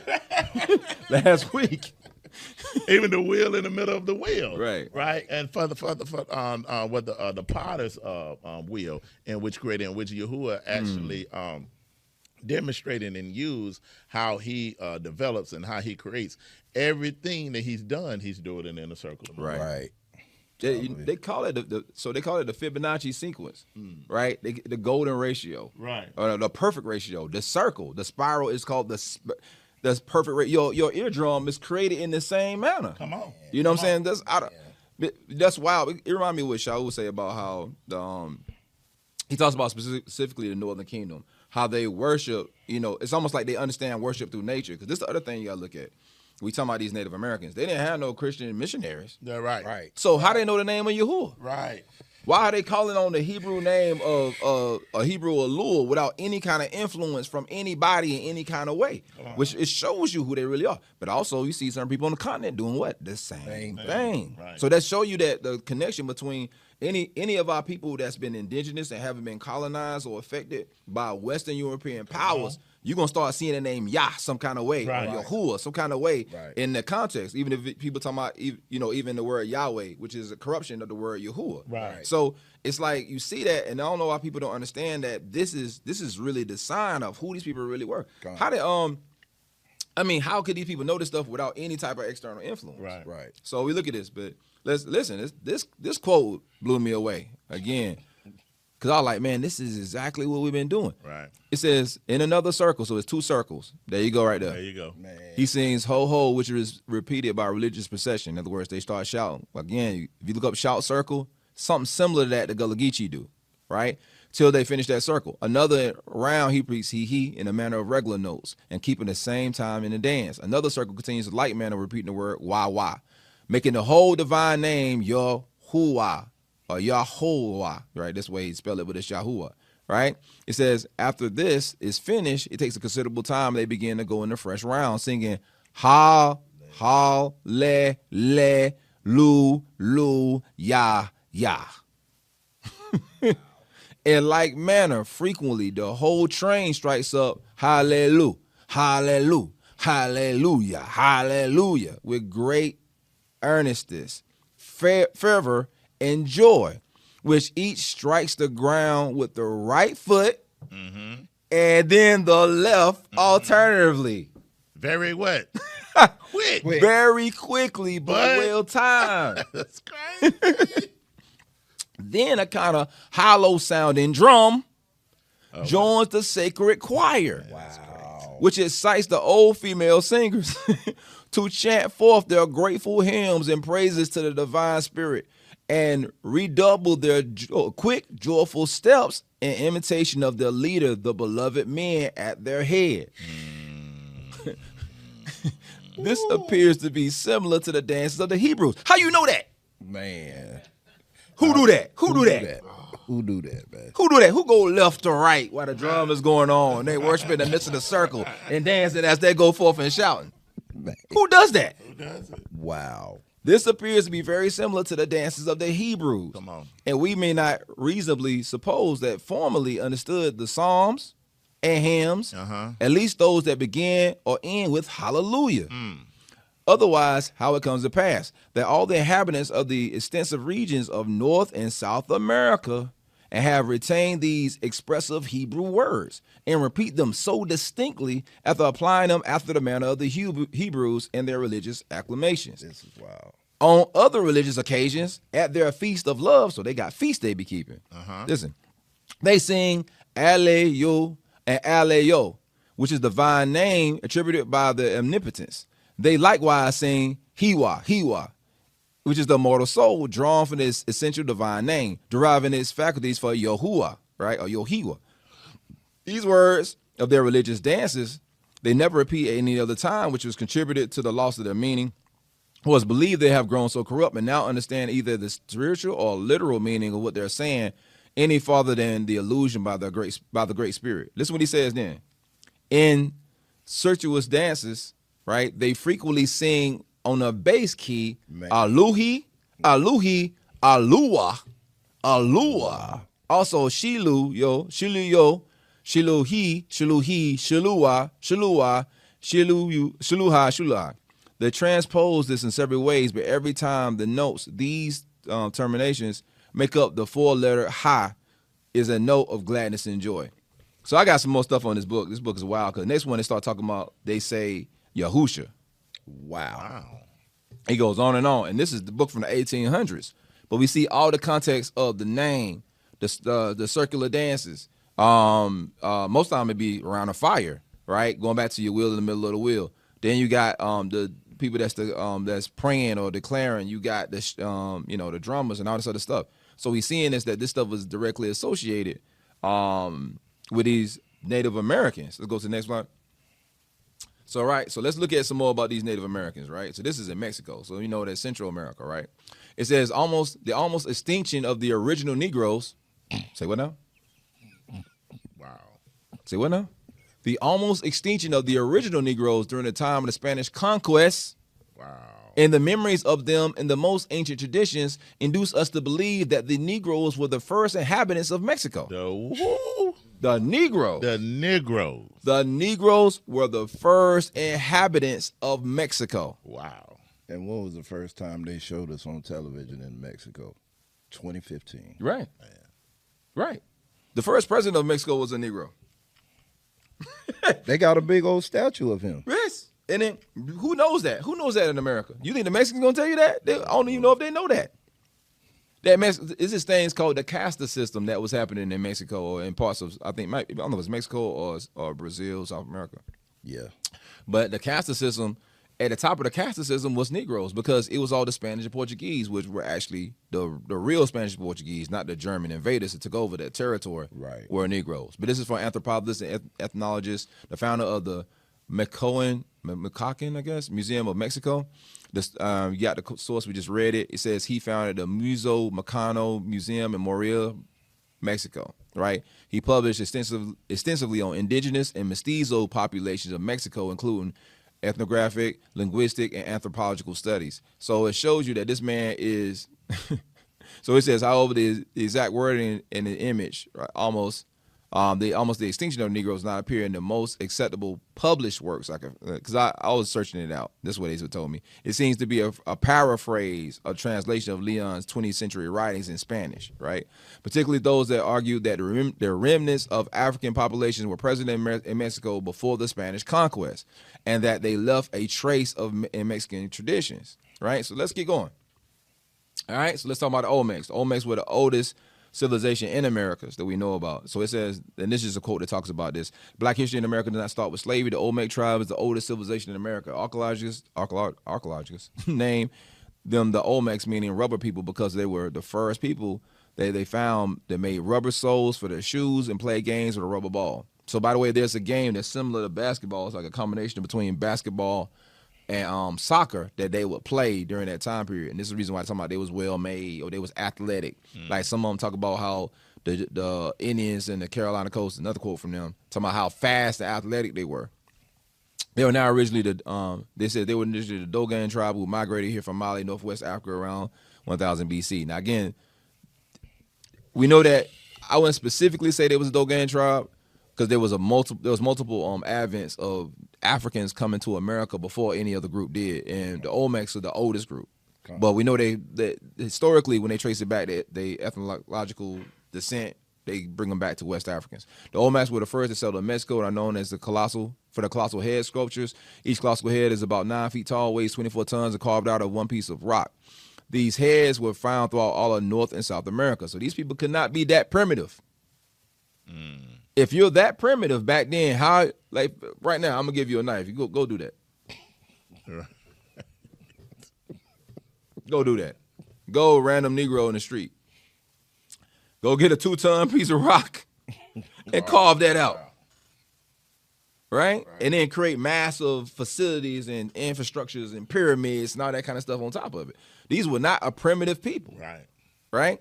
So again, it says the red man of what we know is the Indian did not exist in America to the 4th century, where the Chinese and Asia migrated and mixed with other Olmecs, but the Olmecs didn't disappear. They later became the Ouachitas, Cherokee, the Freedmen, the Tunica, the Seminoles, and the Moors. That's not completely accurate, but the context of it is. Move on to the next one. All right. This is kind of blurry because I got the article and something else, but it's another proof about, we're talking about these archaeological digs. It says Negro skeletal remains from Indian sites in the West Indies. So when you start looking at when they start digging up these burial sites, they start finding Negro skeletons and bones. It says, before I can read, it's kind of blurry. It says, but a recent paper in the journal on Braxton, Trevor, Julian, and I think it says 1938. It says underformed Negro physical types inhabited the Virgin Islands in pre-Columbian times. Not only by this implication, contrary to previously accepted findings for the Antillean area, later shown, but it also fails to give adequate consideration to the possibility of those skeletal remains representing intrusive Negro burials. The mere presence of the skeletons in sand or shell or mound of Indian origin, lacking careful strategic, I think it's strategic, records, is not certain evidence of primary association with the accompanying artifacts. Moreover, I venture to say that a few physical anthropologists, man, I barely said that, without familiar with the American Indian skulls, would mistake that for these Indians to have illustrated by Braxton. So the idea is that these are these Negroid skulls, and at the bottom it says that they were considered to be Negroid. Let's keep going. So by the way, so this is from a map about Florida, and so it says T-Americans, right? And it says Florida. What do you see on the map? Negroes with what? Feather headdresses, right? So this is what you consider to be a Florida Indian. Right. Let's go back to we talking about a Seminole, Right. right? A Florida Indian. So this is what they look like. And as we go even further, we're going to start looking. This from Ferdinand and DeSoto. I got quotes from Ferdinand and DeSoto about what they said about these people, which they said they were black. Let's keep going. So it said Tamaricans. So the word Tamari is a word that they use in ancient Egypt for Egyptian. All right. Tamaru. Remember? So there's a Meru clan that was from South America. Like, for instance, Tupac is Tupac Amaru or Meru Shakur. Right? You got the Meru people, which were, I think it was like a warrior class, something like that off the top of my head. But so Tameru, Ami Tamir, Tamari was a term that was associated with Egypt. So we're kind of walk that out. We're gonna kind of just move fast. Let's keep going. All right. So this is from this book. Now, again, some people might say this pseudoscience, but this is from a Masonic book.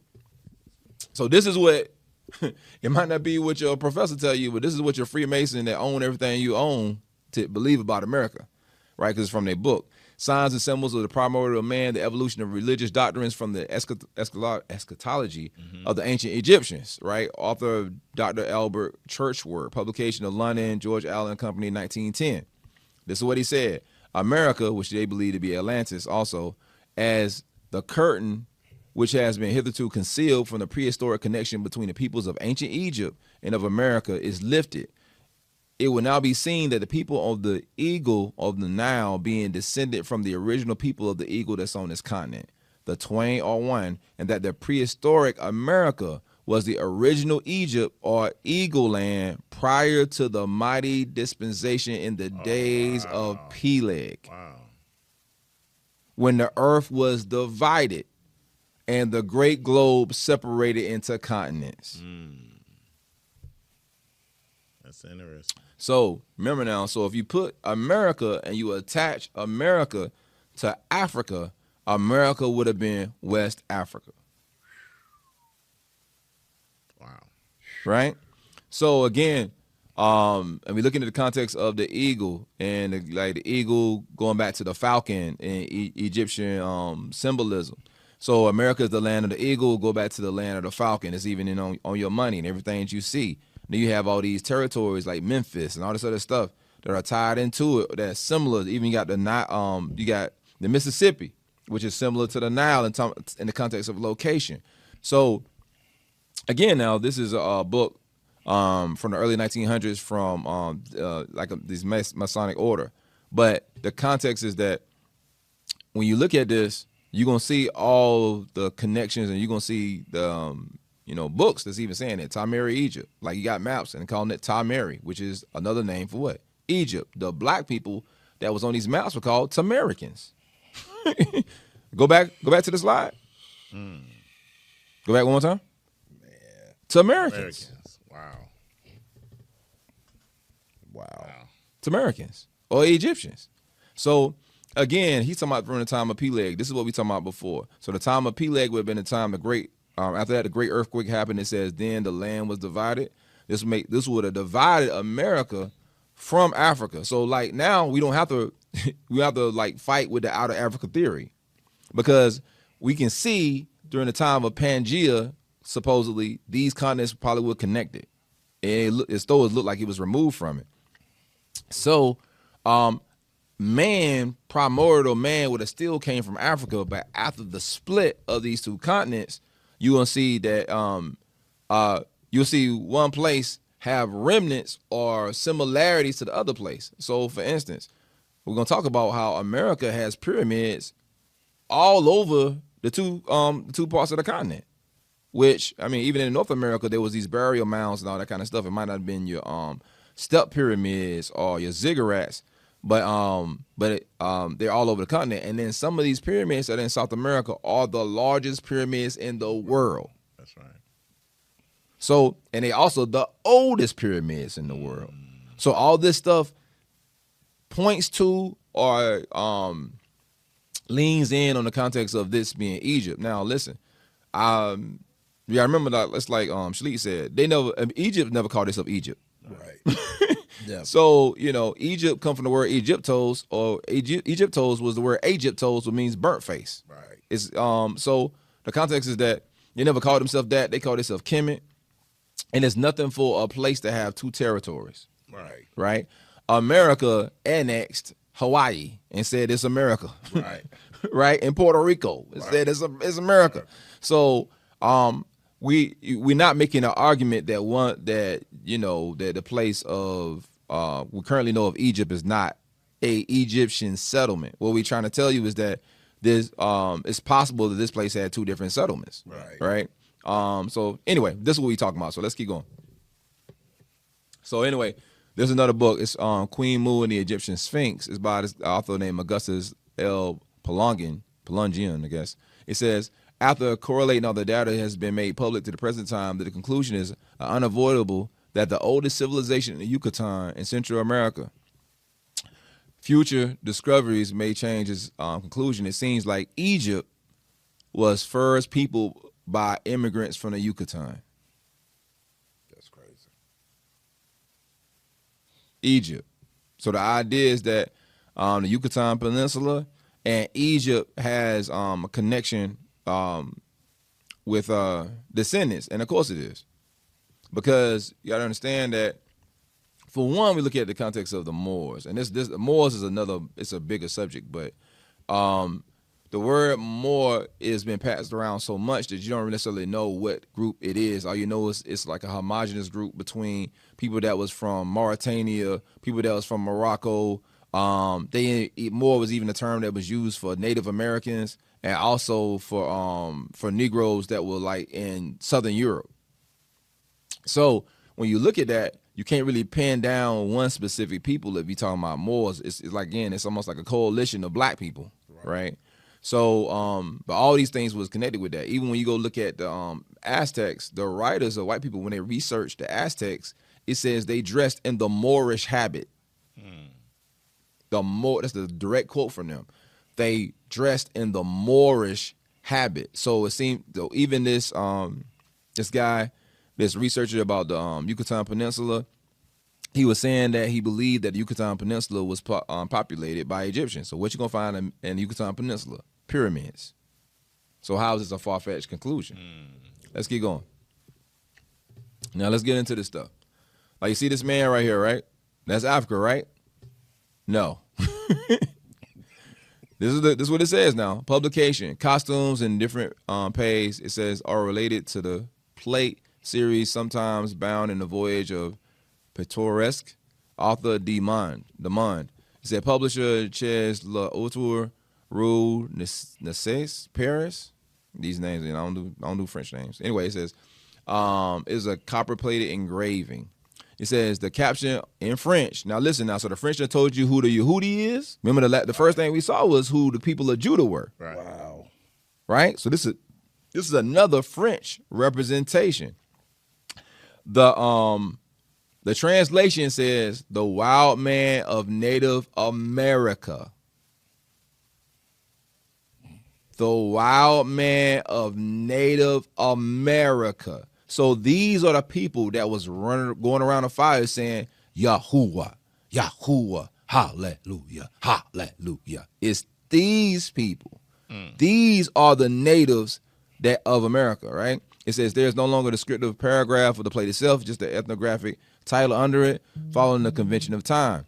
It says this image represents how the 18th century French illustrators imagined the indigenous people of the Americas. Wow. Man. Right?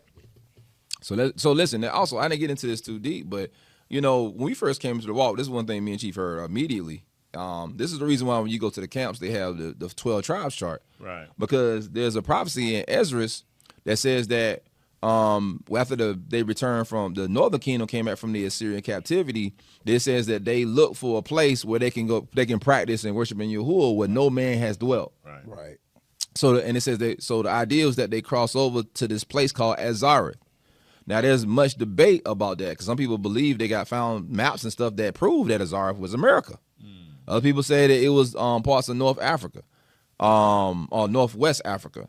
But the context is that that's the reason why you see the camps running around with posters. Now they got the wrong people in there. They got the Mongoloids, right? People talking about. So this is the other thing you got to understand. Let me just say this: if you have one people that scatter all over the earth, they gonna have one DNA. Right. I don't mean to make it that simple for you, but it's pretty simple. It's pretty simple. Right? And phenotype. They're going to have a similar phenotype. They might be lighter skin. Right. You know, some colonizers might come in there and try to white them out. Right. But they're going to have a similar phenotype. They're going to have similar DNA, if not the same. And they're going to have similar traditions. Right. They're going to have similar dress. Now, the dress I just showed you, you're like, oh, man, that looks what? African. So feather hairdressers come from West Africa. Right. That's you find feather hairdressers all over places in West Africa with certain tribes. Right. So obviously, because if I showed you this and I didn't tell you that it said American wild man, you were like, who is that African man? Right. I mean, we should have made a game show like, who is this? Everybody would say this is an African man dancing. Right. Right? But we see, obviously, the French know, nah, that is a American man. So let's keep going. All right. So who you think this is? This is white people making this stuff now. It says La America. So this image is supposed to be the representation of America. Wow. Maker, porcelain figure by the Messian Manufactory in Germany, or sometimes Severs, France. See that? See, it keeps going back to France and Germany, these places that the Germans took over, depending on the series. Designer Johann Joachim Kandler. Oh, man. 1706 to 1775. Principal modeler for Messian. It says medium Proclite glazed porcelain, right? So it says current location. Variants are held at the whatever that is, Kunstgemächern in Dresden, which is the Dresden State Art Collections. And then what? The what? Metropolitan Museum of Art. The Met. The Met. They know who you are, people, and they laughing at you. This is at the Met. One of the original symbols of America wasn't the Lady Liberty. It was a black woman riding an alligator. Yes. Right? It says the Messian catalog typically identifies it as America, one of the set of the four continents. A dark-skinned man, right, adorned with a feather headdress and skirt, a quiver of arrows about his neck, bow in the right hand, standing beside a stylized alligator, represents the personification of the New World. You hear what I just told you? The personification. Wow. The personification of the New World was a black person. Wow. So where do we get the idea that Indians exist? That these people that we consider to be Indians are the actual Native Americans? Where do you get that when this is the personification? Wow. They thought about America and they said, how do you sum up America? They said, a black person. A black person. With feathered dress. With a feather headdress on. Let's look at these feather headdress on now. Let's keep going. Let's go to the next one. All right. So pay close attention now. These are from books. The one on the left says what? a emblem of Africa, Wow. a personification. The one on the right, the emblem of what? America. Man. How are they different? Man. Somebody please tell me. This is part of the massive cover-up. We're talking about dead drop. We dead and dropping this. Right? Man. They don't want you to know about this stuff. Again, these are the same people, same headdress, same route, Right. same weapon. The one in America got fringes. One in Africa. And you see what I'm saying? Both of them do. You just can't really see the other one. But the context is that they have the same similar dress because it's the same people. Let's get going. Right here. French again. French again. The French know y'all. That's why Macron is struggling right now. Right. Wow. Les Angeles, Phasian, part, Africans, the whatever, All right, it says what? The English making the African partners a treaty of peace between the Allied powers to the 29th of July, 1814, upon the abolition of the slave trade. Now, why does the chief have a feathered headdress on? I thought he's an African. But the personification of America is a black man with a feather headdress on. Man. This is crazy. Let's get going. There's enough for another book. Right? And so that's the other thing you're gonna see, especially we talking about Native Americans. Now, we in the Southeast corridor. We talking about South Carolina, Georgia, and North Carolina, Florida. Virginia. Yep. So what you gonna find in them places? Cotton and tobacco. That's it. Yep. So what do you see these Americans, these black people running around and dancing in a circle? In a circle. What do you see them using? Tobacco. So you got to wonder. So now there's a thing called a tobacco Indian. We're going to look at a tobacco Indian and see what that is, right? And to the right, you see again, that's a chief sitting on the throne. You see all this what? These Negroes. This is America. These not African paintings. Man. This is the real history of America. All right, let's keep going. All right. So to the left, that's an Incan man. He has what? A feather headdress. Just like what? The chief that we saw in the African tribe when they made what? A treaty. You know it was Africa because they had elephants on the coast. Right. So this stuff is not new. So, and then look to the right. What did it say at the bottom? America. And Inca ain't in America. No, last time I checked. But they're the ones these people what? Built what? Pyramids. Right? Why does the Inca man have something that looks like tobacco leaves in his hand? Let's get going. All right, let's get real deep now. We're going to bring this thing out and claim the throne too. I'm working on this thing. So what you're looking at right now is a painting from South America about the kings of, I say the Mayans and the Incas. You can't really see it right there because I don't got the whole picture on there because it's a long picture. It has all the kings in successive order, right? And so that's like the last three Incan kings. And then you see this dude named Carlos Quinto. You see that right here? Carlos Quinto? See the little man right there? Wow. Who you think that man right there is? Then after Carlos Quinto, you got white people at the bottom. What happened?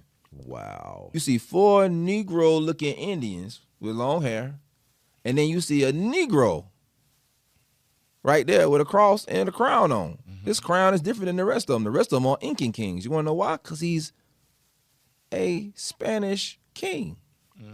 That's Charles V. Man. Wow. Carlos Quinto. Yeah, after him, what do you see? White men. These are the emperors that took over South America. Man. Right here again, Carlos Quinto, Gobernador y Emperor Ledes Indias. It says it's a colonial painting from the Cusco school, right? A tradition of religious and historical paintings that emerged in the 16th, 18th century in Peru. This work depicts the Inca rulers alongside Carlos Quinto, Charles V, the Holy Roman Emperor, the King of Spain. And when was the Spanish Inquisition? 15th and 16th centuries. Can't make this stuff up, man. Listen, y'all. It shows you what happened. You see the black Native Americans. Here comes the Holy Roman Emperor, which is a Negro. Right. Then after that, here comes the whites, taking over the territory. Right. Again, the Cusco School often created genealogical or dynastic series of the Inca emperors that culminated with Charles V, symbolizing the supposed transfer of imperial authority from the Inca dynasty to the Spanish crown. This is why the Spanish and Portuguese were called Negros. Boy. This is the reason. This how the slave trade started in lips in Portugal, because Right. they was Negroes. You see them? You see? You ain't gonna tell you telling me that's not a black man, right there? A straight black man. That's a Negro. Yep. That's Charles V. That's the true image of Charles V. Who was Charles V related to? King James. James. That's why I told you. That's why they were called Swarthy or Stuart. King James Stuart. Jacobus. Right. You know what they call him? Stuart Jacobus. The Jacobites. That's an Israelite right there. Right. Man. Swarthy and black. Let's get going. Listen, man, we got hits. We gonna keep them coming, right? So I saw this before. I was like, man. So this is this picture is in a book of. It says something. The Atlantic Creoles. There's a book called The Atlantic Creoles and talk about the context of Creoles and their connection with Jews. Right? It says the oldest known dated sign portrait from South America. Native ruler. Hear what I just told you. Native ruler Don Fresco de la Robe and his sons Pedro and Domingo. Right? Native names unknown, but it says that whatever their native names are. Visiting Quito, Ecuador from the unconquered region of the Esmeraldas, Ecuador in 1599. The native painter is Andre Sanchez Galique, Aguique, I don't know how to pronounce that word properly, but commissioned by a colonial official as a gift to the King of Spain. So when they came to Ecuador, these are the people that were there. That's a native ruler. Hear what I just told you? That's a native of Ecuador. He is the king of Ecuador. Listen, they're not running around naked. Right. They got fancy gear on, attires, and then they have what? African type piercings. Right. You see that? Don Fresco de la Robe. He was the ruler of the Esmeraldas. This is the real rulers of America. This is the reason. And they had sprawling empires and castles, all kind of stuff. We think that white people built that stuff and they came over here. No. You understand? It's all a lie. So let's keep going. I got to listen. Because again, it says, this is a quote, inscription from the painting and local historical record. I ran this through. I said, I'm going to fact check and make sure this is right. Don Fresco Robe, the center, that's the father. Don Pedro left his son. Don Domingo right his son. The source of reference, this is a famous portrait of Don Fresco de la Robe and his sons, Pedro Domingo, painted by the indigenous artist.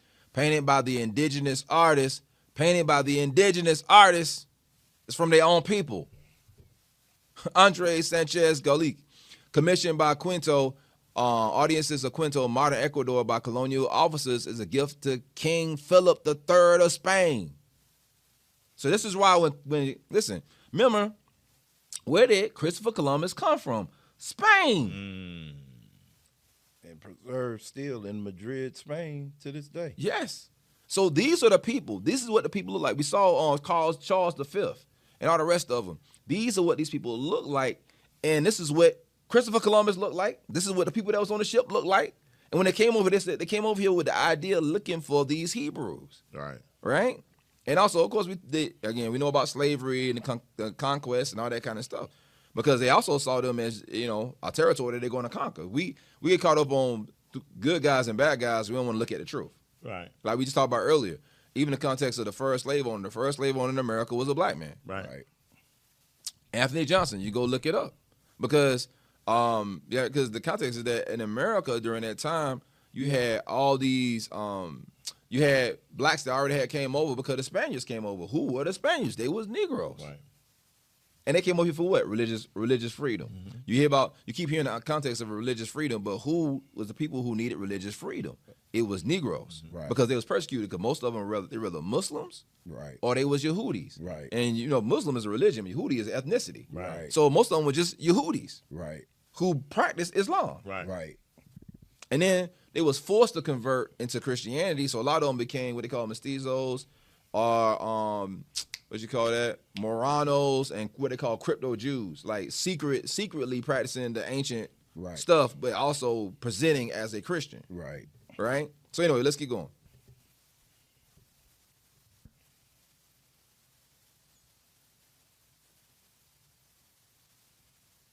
Read that last statement, though, Chief. The last statement says, today the original painting is preserved in the Museo de America, Madrid, Spain, right? And it says, Tom Cummins and Joanne Rappaport, Beyond the Lettered City, Indigenous Literacies in the Andes, by who? Duke University Press. Listen, Duke University Press is also a gatekeeper.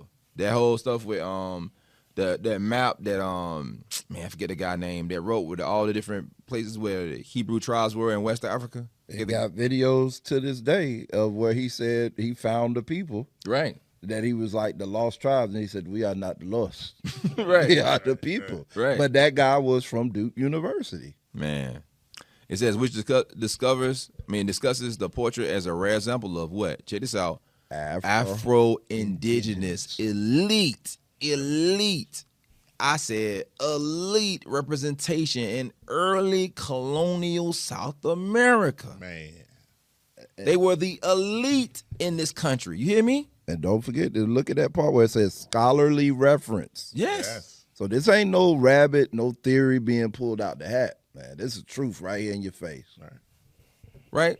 Listen, that phrase, Afro-Indigenous elite representation in early colonial South America. Let's keep going. All right. I'm just going to, this is going to kind of throw you off. So listen, right, what does it say right there? Indians of Brazil. Indians of Brazil. This is what was considered to be a Indian in Brazil. Afros. You mean to tell me that if I didn't have Indian in Brazil, you would say that's your cousin? Right. Or they made some sketch of some black woman, right? And this is how wild it is. The first woman is not from Brazil. Oh, no. Where's she from, Chief?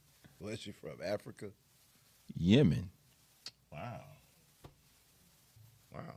Yemen. Kind of looks like she's dressed like the people we see, in the movies. Right. But they're of a lighter hue. Right. She's dressed. It says a local Arab girl from Yemen. If you go look up the context of it, she's from Yemen. But she look like she could be, Sister. Right. Family. That's that one people that's scattered. You got the so-called Middle East, right? You got Africa, right? And you got America. Looking as the same people. This is wild. Let's keep going now. So this is indigenous paintings of what? Negroes in the Mayan and Aztec culture. Here we go again. The pictures of themselves by them. Man. You see what I'm saying? And so this is also, if you look at their bone structure. So that's one thing I realized when I started researching this stuff, is that during the time of Mansa Musa. So Mansa Musa's older brother led an expedition to America. Right. Every respected historian would tell you that this is facts. Right?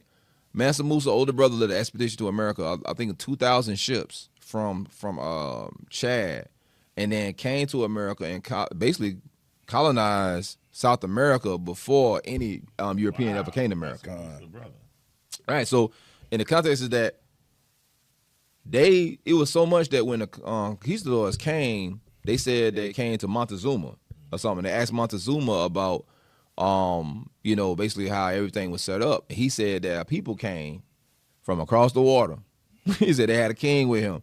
And then they somehow like all the things that they established was from that. And then if you go to Mali, they tell you about the history of his brother wanting to have this expedition and leaving, and like he was gone for I don't know how long before they didn't even know. Basically, they didn't know where his whereabouts was. I forget how it ended up.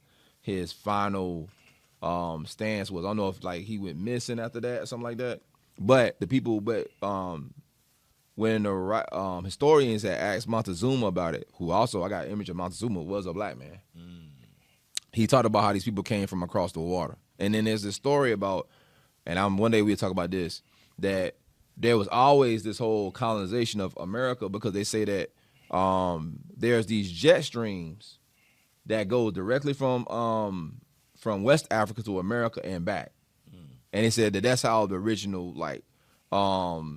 routes were. They would just take the jet streams and come back and forth to America, and that's how people start colonizing and coming to the territory. So they're talking about most of the people that came with Master Musa's brother was a combination of like the Mende people and Fulani people.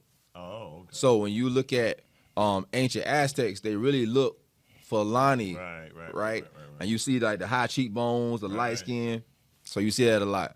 So let's keep going. And to land back off what you're saying, this is in Wikipedia about the history of the Jews in Mali.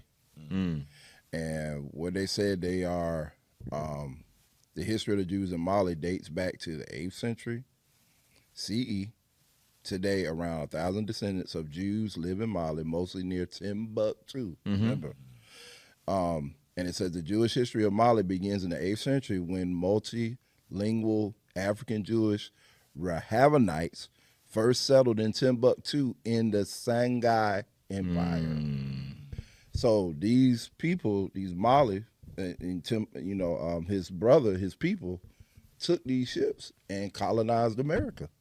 Exactly. And that's where you get the tie in to saying that they saw Hebrews in America. Right. Man, You can't make this stuff up. You can't. Listen, And this is in Wikipedia. I'm not making this up. This is in Wikipedia, man. So listen, that's that. This stuff is so. Anyway, That's all it is. It's a slam dunk. Let's get going. So again, here you go. The Mayans of Bampak. The Chapas is from 600, 900 AD. So they black people, smoking what? Cigars or marijuana. To the right. We always love the sticky icky. Is what? A tobacco Indian smoking marijuana. Look at the caption though. More. Wow. More. So that's another thing they started talking about. But classifying blacks as being more, especially indigenous blacks, right? As Moors and Indians. And I got a quote about that. Let's keep going. But Chief, go back to that slide. All right, go ahead. I want to tap in on something. Where in that caption where it says the days of Marlboro, okay? Now, their main home, Marlboro, I'm talking about the cigarette tobacco company. One of their main hub factories is in Greensboro, North Carolina. And I can name you go to Winston-Salem, you go to Durham. These are places with known big former tobacco warehouses. Right. That our people, that's why they were going after Jordan about Haynes. Because that Haynes family ran a tobacco plantation in Winston-Salem. And he was he's the spokesperson of that company with their undergarments. But you go back to all these places, and that's why I'm tripping, man, because I've known about my family ran tobacco farms. My grandfather was a sharecropper, and they dealt with tobacco farms. We know about letting the tobacco sit up and let that moisture come down. It burns your eyes. Like, that's one of the hardest works you can do is pulling tobacco, fam. So that's why I'm like, man, this goes back and it's so tied in. That's why I'm tripping when I'm looking at this, man. Wow. And I had no idea how closely related to this and why this stuff is. Right. Because they did not, listen, they came and got us to work those tobacco farms. Right, yeah. They didn't know how to do that. Right. Would not you get the tobacco Indians to farm tobacco? Right. Right. Man. That would only make sense. Right. So let's get going. So again, these are carvings and stuff. You trying to tell me there ain't no Negro? You gonna tell me that? Let's keep going with locks. You see that? So again, this is go to the next one. It says the Fijians, in the South America, they call it Del Fuego, South America. It's one of the 3 tribes of indigenous inhabitants of Terra del Fuego in the southern tip of South America. In English, the term originally referred to the Yagan people of Terra del Fuego. In Spanish, the term Fueguino can refer to any person of the archipelago. So you got down there, as you see, that picture says indigenous woman and man of Terra del Fuego in South America in 1795. See that man right there, the afro? And the woman with the afro children, that's an indigenous woman. That's the reason why we saw it said natives of Brazil, and the woman had the afro. This is what indigenous people in America look like. All right? You see the feather headdress up top in the other image, right? You see so let's keep going. So here you go, the tobacco Indians. You know what tobacco Indians have? Feather head dresses. That's a Indian statue from San Diego Fort Museum in Acapulco, Mexico. See? In the context, it's the black man with the feather headdress. To the right, you see another tobacco Indian. With what? The feather. These are clearly black people with feather headdresses. Right. Let's keep going. All right? So this is an Aztec warrior. Again, also a black man. It says, a nobleman holding a ritual object and feather headdress. All right? You're going to always see that feather headdress, a shield, and skirt.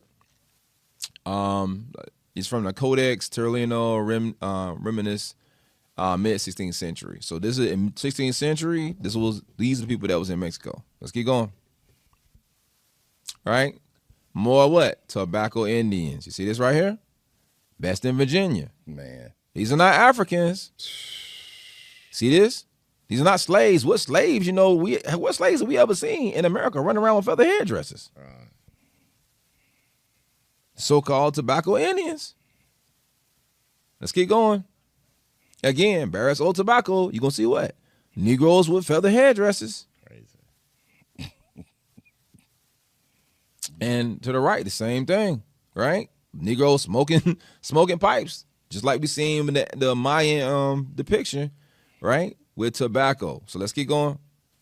So then we talked about this earlier, pyramids. These are all places where you have pyramids where in North America, where you're talking about whether, especially, so in the context of Mississippi, the Mississippian culture is real interesting. I wish I had put more time into putting it into like a presentation, but so because even in Mississippi, there's pyramids even around the Mississippi that are impressive, right? But you see also the what you call those, the serpent mounds in Ohio and different places like that, where they might have these mound pyramids instead of maybe the step pyramids, but it's all over America, right? Let's keep going. All right. So the Great Pyramid I can never pronounce right, Tenochtitlan, I think, stands as a testament to the Aztec Empire, the grandeur and its profound religious rituals where thousands were sacrificed during its inauguration. So these are the kind of pyramids that they had in South America. We see that this is not no shabby run-of-the-mill thing. They had these massive empires that was highly advanced, right? Let's keep going. We try to build something right now. We struggle with it right now. Right. All right.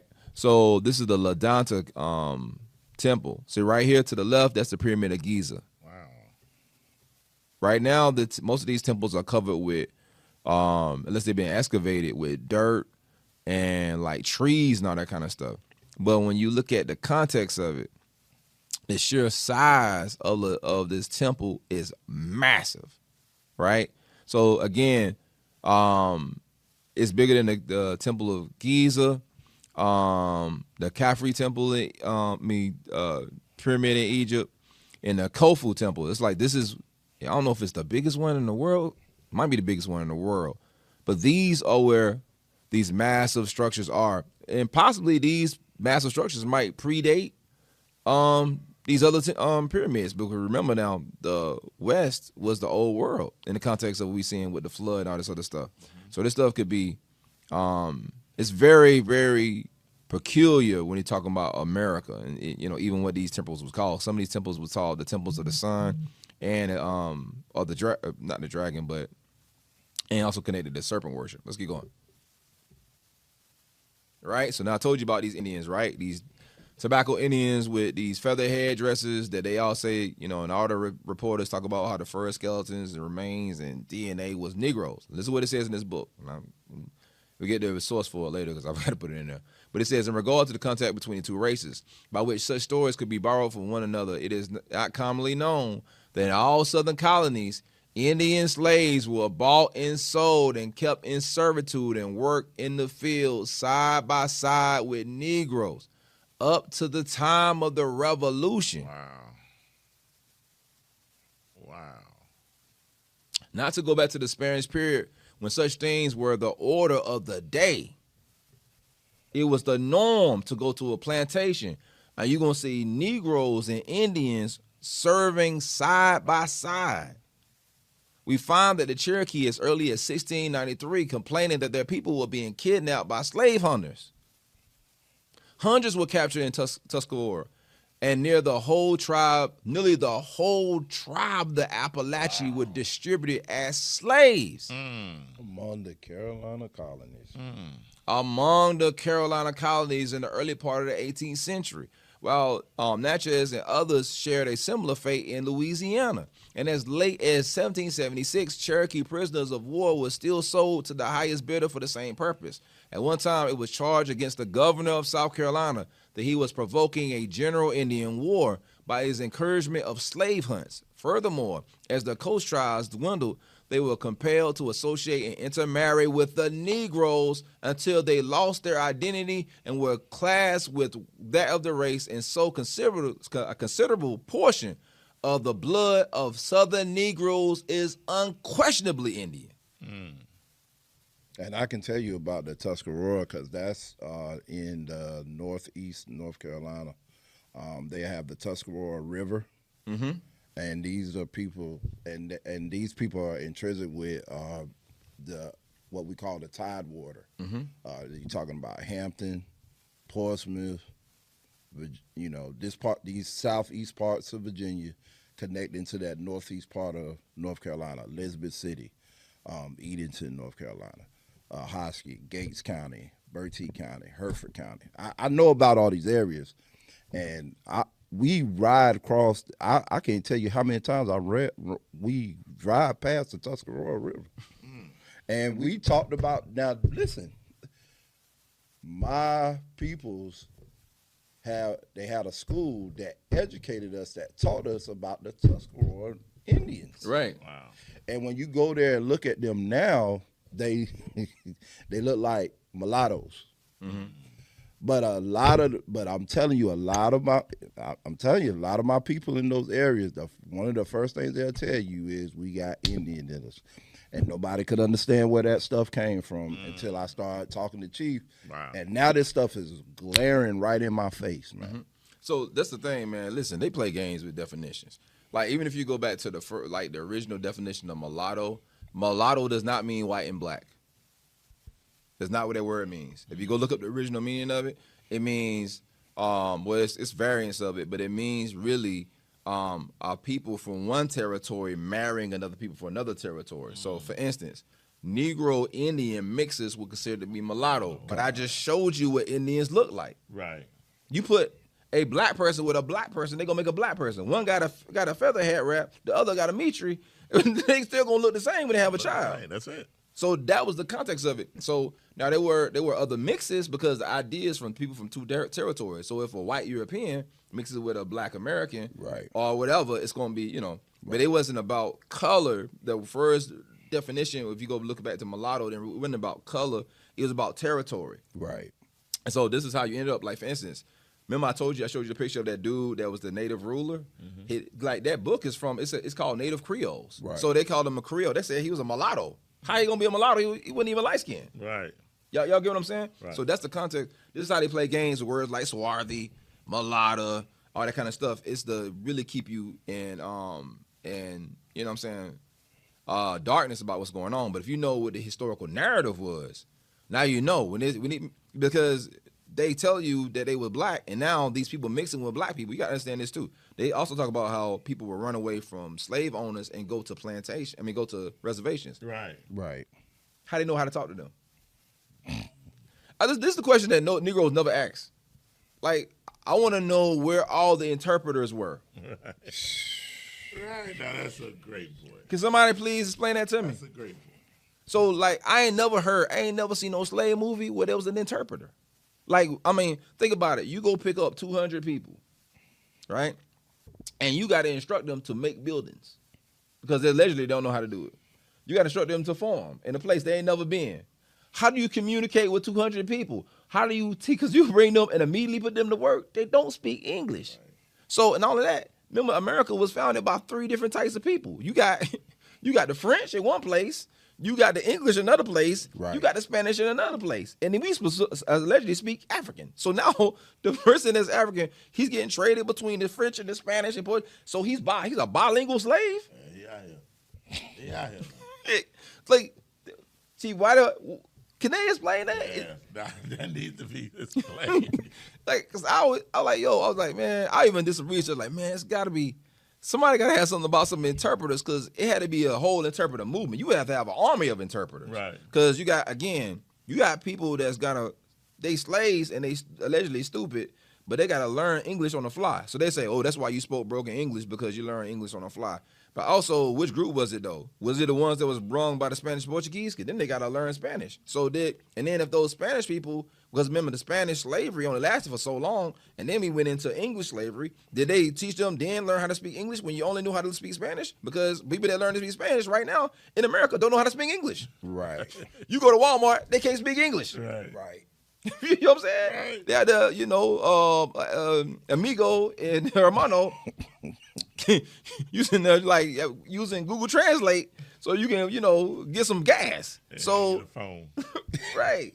So how do you a whole army? You talking about millions of people? Right. Millions of people. The whole narrative is ridiculous. So going back to because that shows you that the Portuguese enslaved Portuguese. Mm-hmm. The English enslaved the English. Mm. Right?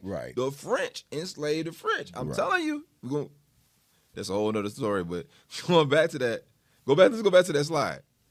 Because remember now, we know that the slaves first came from what? Spain and Portugal. Right. So there ain't nothing for you to slave people that speak the same language. Right. You slave people that speak a different language. You got to teach every last one of them that language. Right. Every new one you get, every single new one you get, you got to teach them how to speak this particular language that they don't know. Right. Let's get going. I'm just saying, ask questions, y'all. Don't just be crazy.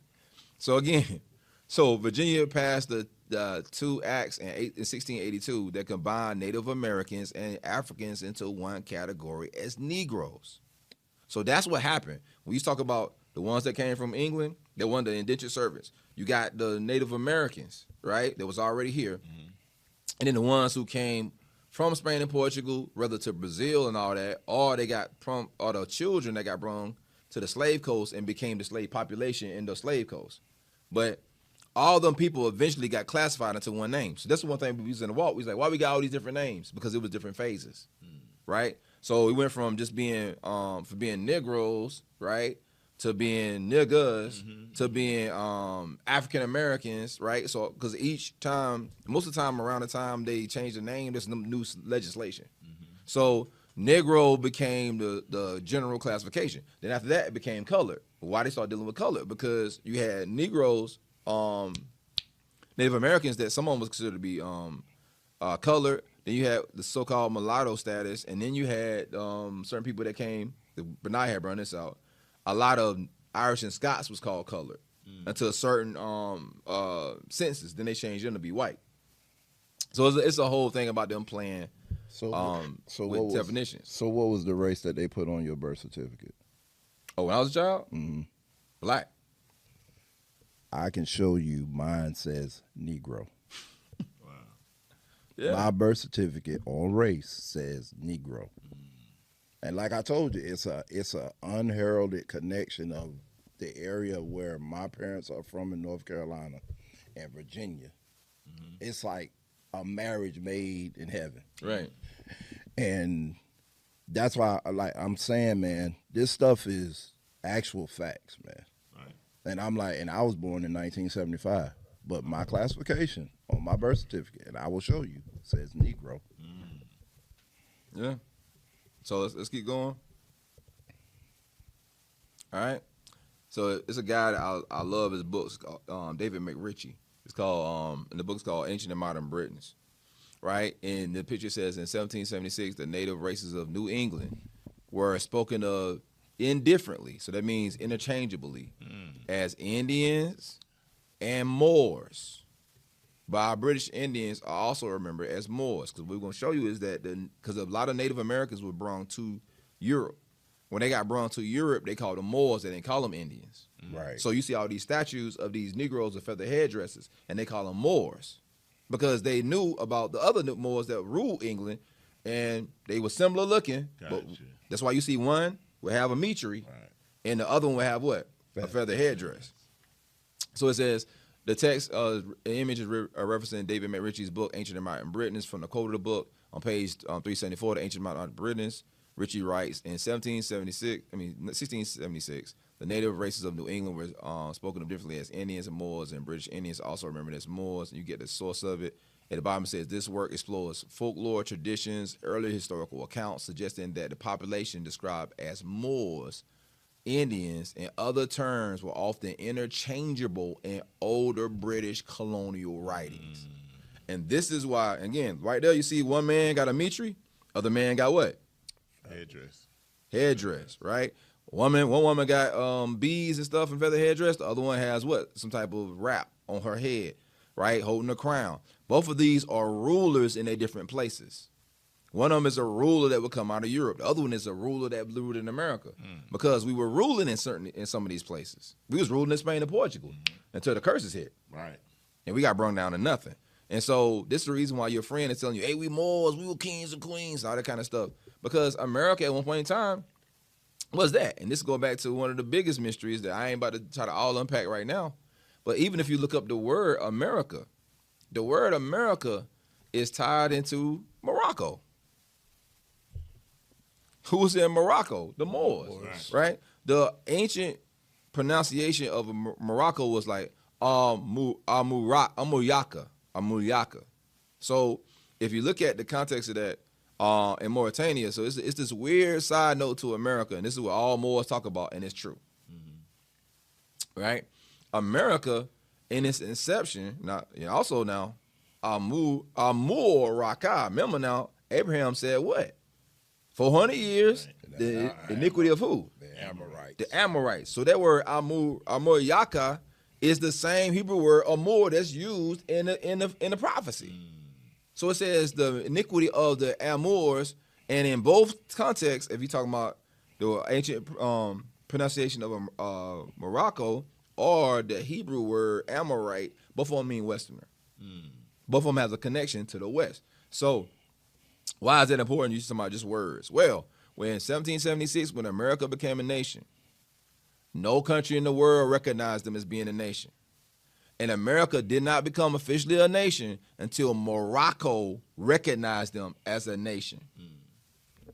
It's called the Treaty of Peace and something else between, I forget the whole full name, between America and Morocco. When I first heard it, I thought it was false. I looked it up. It is true. And if you go look in the document that America made in this treaty with Morocco, America called Moor, or the Moorish people, it used the terminology the Moorish Empire.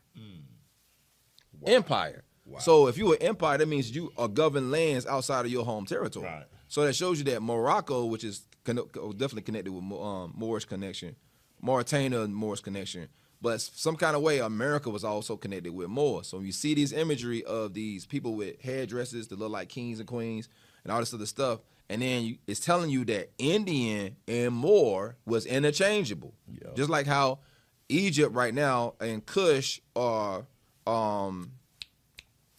Kemet was interchangeable in the context of terminology. Right. So you technically can look at America as being this Moorish nation because it was an Indian nation. But Indians were also called, according to history, Moors. So sometimes you'll see these things, it'd be a tobacco Indian, like I showed you earlier, and it'll say what? Y'all saw it. It said Moor. And it was written in German. Right. Because so America was a Moorish type nation. You literally can say that if you're looking at it from the definition of Moor and Indian.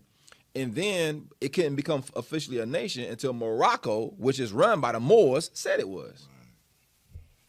And what does both things mean? The West. Let's get going. Scriptures don't lie. Right? This is crazy. We almost done. Hopefully.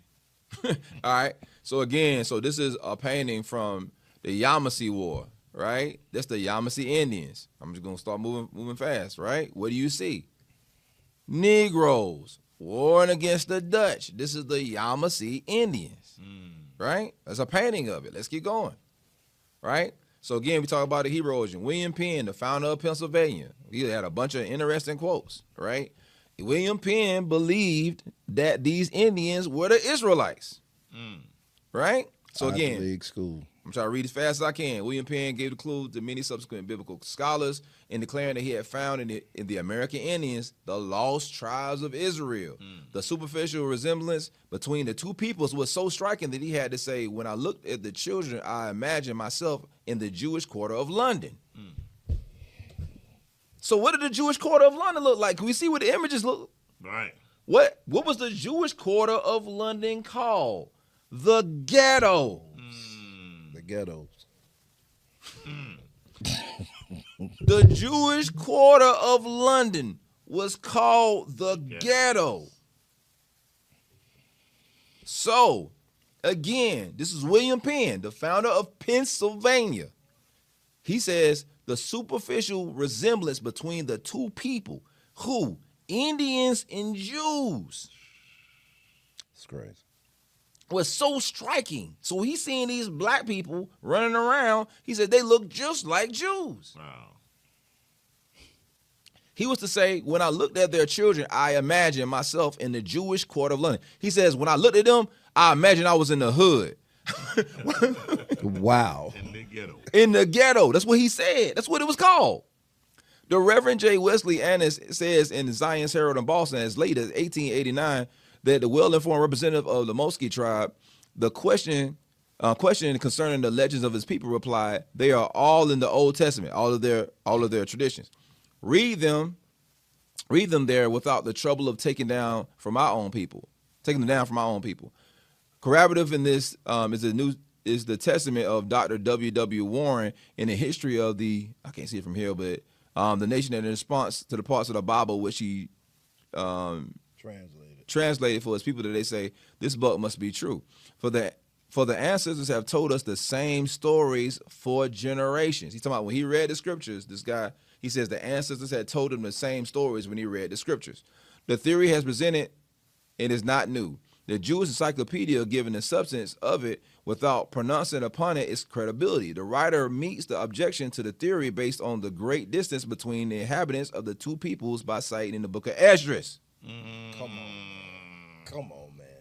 Wow. By citing the book of Esdras. Wow. So this is not a conspiracy theory of Negroes in the hoods of America claiming they Israelites. This is what William Penn believed. Man.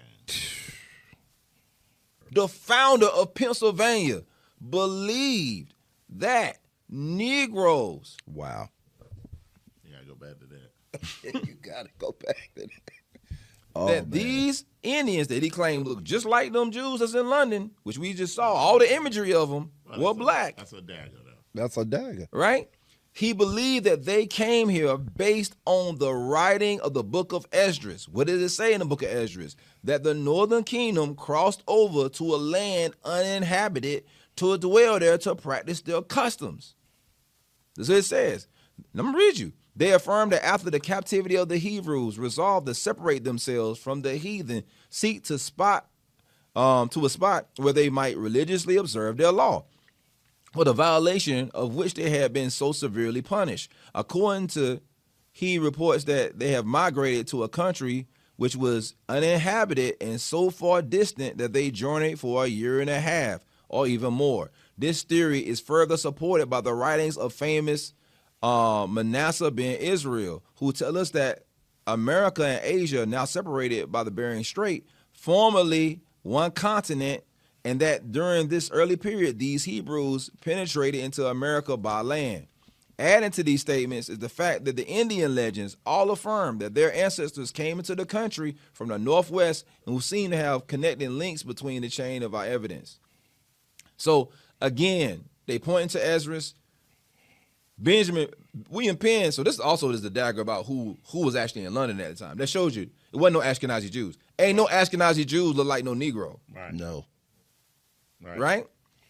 But William Penn was looking around at these Indians in Pennsylvania, and he was saying they look like the same ones that's in London. Right. So he says all affirm. It says still conclusive proof is found more comparative study of the language. So he says when you look at the language, you can find out it's Hebrew. Religion, you can find out it's Hebrew. The customs and traditions of the two such people, such resemblance are as noted. Like the Hebrews, the Indians, when first visited by the Europeans, were a very religious people. Yet they had entirely escaped the idolatry which was common amongst all the ancient peoples.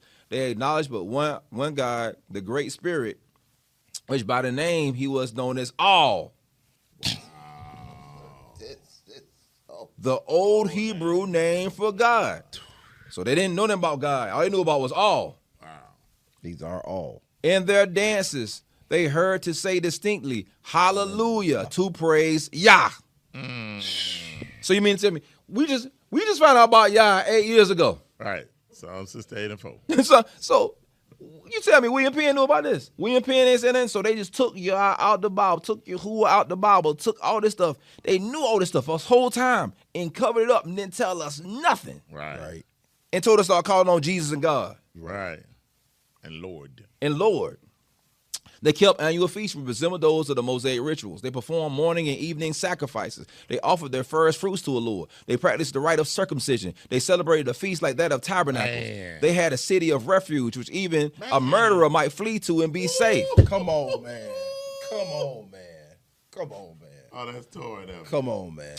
The Indians reckoned in the time in the same manner as the Hebrews, and their year began at the same season. Their superstitions seem to have marked their burial places and the same creeds where they rule over their lives, both as present as in the future. The Indians, as well as the ancient Hebrews, lived in tribes ruled by a chief, and their forms of government were almost identical. The clan system of the Indians has preserved a clue to some mysterious rites of the early Hebrews. What is now known about their clan system of the Iroquois explains that what was formerly mystical about the tribes of Israel. Each tribe had a totem, usually some type of animal, which is the deer, the bear, the panther. So also did the Israelites, such as the totem, which explains why the blessing of Jacob was upon his sons Judah, surnamed the lion, Dan the serpent, Benjamin the wolf, and Joseph as the bow. Man. So again, here we go. Listen, let's keep going. Man. Let's get going. So again, I got more pictures again. Well, you telling me these people look like Ashkenazi Jews? So what you telling me? You telling me this ain't the same people? That what you trying to tell me right now? Wow. Let's keep going. Ain't even gotta say that. That speaks to itself. This is one of the paintings. This is the Carib Indians. So when you hear about Caribbean, this is the Carib Indians meeting with the British, the natives of the West Indies. These are the people that William Penn is talking about. These are the people all these writers are talking about. This is what they look like. This is a painting by them. These are the people they ran into. Not no Asian, Mongolian person. Listen, like we said earlier, if you're saying that the Asian, Mongolian, Indian is an Israelite, then you got to tie him to every other Israelite that you can prove that's an Israelite. He got to have some similar DNA, similar culture is what we're seeing. When we talk about these people, they got similar culture. Right. They got a similar phenotype. Right. They got the same DNA type. Right. But it's one people that's scattered. Let's keep going. All right, so remember now, they was also called what? Moors. Let's look at this. So listen, now, if you're from South Carolina, you might go to certain places. You're going to start hearing stuff about Huguenots. Like you go to Greenville, they got a place called Huguenot Mill. You go down to Charleston, and they got a place for the Huguenots. And they always talking about the Huguenots. You don't know that them Huguenots was Negroes. Let's look at this. Moors in South Carolina. It may not be generally known that some of the best families in South Carolina are Moors by descent. The blood of the African soon washes out, but that of the Indian and the Moor after a score of generations shows itself almost as strongly as ever. Wow. So you mean to tell me, how can they look like, we done seen what an Indian look like. We know that Moor means black. So you mean to tell me that said that the African washes out, but they still have Indian and the Moor look? So let's look at this. Most of the time when you look at Negroes, what do Negroes always say? There's a distinct look of African, right? Versus what? A Negro. Right. Wow. So what they saying is that they don't, like, they look black. They look like a Moor or an Indian, but it's a distinct look that don't look as African as the other looks. So that's why when you look at these people that did these archaeological digs on skeletons and stuff, what do we read in the other quotes? He says they look more like Pacific Islanders and that kind of look. They didn't, you see what I'm saying? They said they didn't look specifically in the context of traditionally specific phenotypes in Africa, but almost like this subclass of look. And that's what the writer is saying. Of course, they don't know the full understanding of this, but that's what he's saying about the Moors in South Carolina. So we're going to tell you what they look like, right? He says the blood of the African soon washes out, but that of the Indian and the Moor, after a half score of generations, shows itself almost strongly as ever. The crisp, curling hair, the dark sad eyes, the long silken lashes, the swarthy or black complexion comes up generation after generation. So who do we know got crisp, curling hair, dark eyes, and swarthy complexion? So he's talking about a nappy head, dark person. All right. Come up generation after generation. Many of our Huguenot families, down to the present day, show strong traces of Moorish descent. So they got where the white people at with nappy hair and dark skin. Obviously they can't be no Huguenots. Can't be no Huguenot. Right? So it says, many old Huguenot families now that the present day show strong traces of Moorish descent when the Moors driven out of what? Spain. On the conquest of Granada, thousands of them took refuge of the south of France, carrying with them the art of cultivating the vine, growing silk, and remember the bitterest persecutions in Spain. They could never become Catholics, though forced by their position to renounce Mohammedanism by the Christians, they became eventually Protestants. Remember now, we seen Charles V? Charles V was what? A Protestant. Man. They became Protestants. And with the revocation of the Edict of Nantes took place, which drove multitudes of the Protestant religion, they were driven to seek new homes in large numbers and immigrated to South Carolina. So listen, I even trace, so if you trace this back, let's go back to even what I found out about the Cullens name. Because like my family, so like you got, all right, the earliest Cullens that I could find from my generation was, from my lineage is a dude named Crowder Cullens. Crowder Cullens came in the 1800s. Right. Black man, according to the, the historical record. But Irish man, right? Because of the name. So he comes in, he lives in this place in South Carolina called Abbeville. Abbeville is a French word. The Abbey is where the religious leaders live. Abbeville was originally purchased by people from Spain and Portugal who was migrating from Spain and Portugal. It's this group. They bought like 200-something plus acres down in the territory of Abbeville, and at that time they call it the Jews' land. Right? So after the time of them purchasing the Jews' land, here comes my great-great-great-great-grandfather, who living in this territory of Abbeville, who just so happened to have Irish descent. So and then he go the whole thing with the Huguenots, but he lives in a territory that's named after the French, basically the French leadership, right? Because people weren't really French; they was what? Spanish and Portuguese. Well, how did it tie into Irish? Because the founders of the territory that the Cullens came from Spain and Portugal. So if you go back, the earliest Cullen relative that lived in Ireland was named Heber. Right, Heber was the patriarch of that whole line. So it went from Heber to this man to the King Dub, and then after King Dub you got King Cullen, and then all the Cullen line, which we consider to be Moors. So all the Moors came from Heber, but they came from Spain and Portugal. So you got the Spain and Portugal element, you got the French element, and then you got because these people was migrating, they bought this territory and named it a French name, even though they was coming from Spain and Portugal. Wow. So now here come the Irish, which this Irish descent people, who came from the same place and territory. So, and that place was called the Jews' land, right? So all this stuff line up so much that, like I told you, I get one of our brothers sent me, he hit me up and said, hey, you see what I sent you? Because he was doing research on Ancestry.com. I said, what you sent me? He said, man, is your granddad name, so, and get my granddad name over the line. You be trying to search him up, look him up. Right. But is your granddad name so Cullins? I was like, yeah. Did he live at Anderson, South Carolina? I said, yeah. He said, I found him on Ancestry.com. I said, you found him what? He said, guess what I found him at? I said, what? In the Jewish database. Wow. He sent me the screenshot. My granddaddy, his granddaddy, all listed in the Jewish database and Ancestry.com. Wow. Because of that name, because they know that name, what the context of where that name came from, the area it came through. So all these things is tied together in some kind of way. We talking about the Huguenots, which I got some other stuff about the Huguenots that prove that the Huguenots were black. But so then you got to ask yourself. So you got black people in France.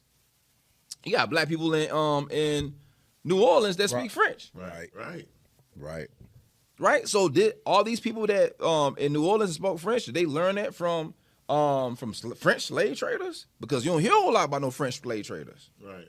Or were these the people that migrated, the people that Spain and Portugal that migrated to France and then whether got captured and sold or migrated from that territory and ended up in America? And so, because you got a whole culture of the French Quarter that happened down there, just like you got a French Quarter in Charleston. Wow. And the French were Huguenots, these Protestants who revolted. So it didn't even go back to the context of the Germans. But we're gonna keep going though. I know I'm be doing a lot of talking. I don't want to just keep making it. But I want to point out something. So now, these images right here is not from America. This is from Europe. So what do these people have on their heads? Feathers. Headdress. Feather headdresses. Now remember, there was a reverse slave trade.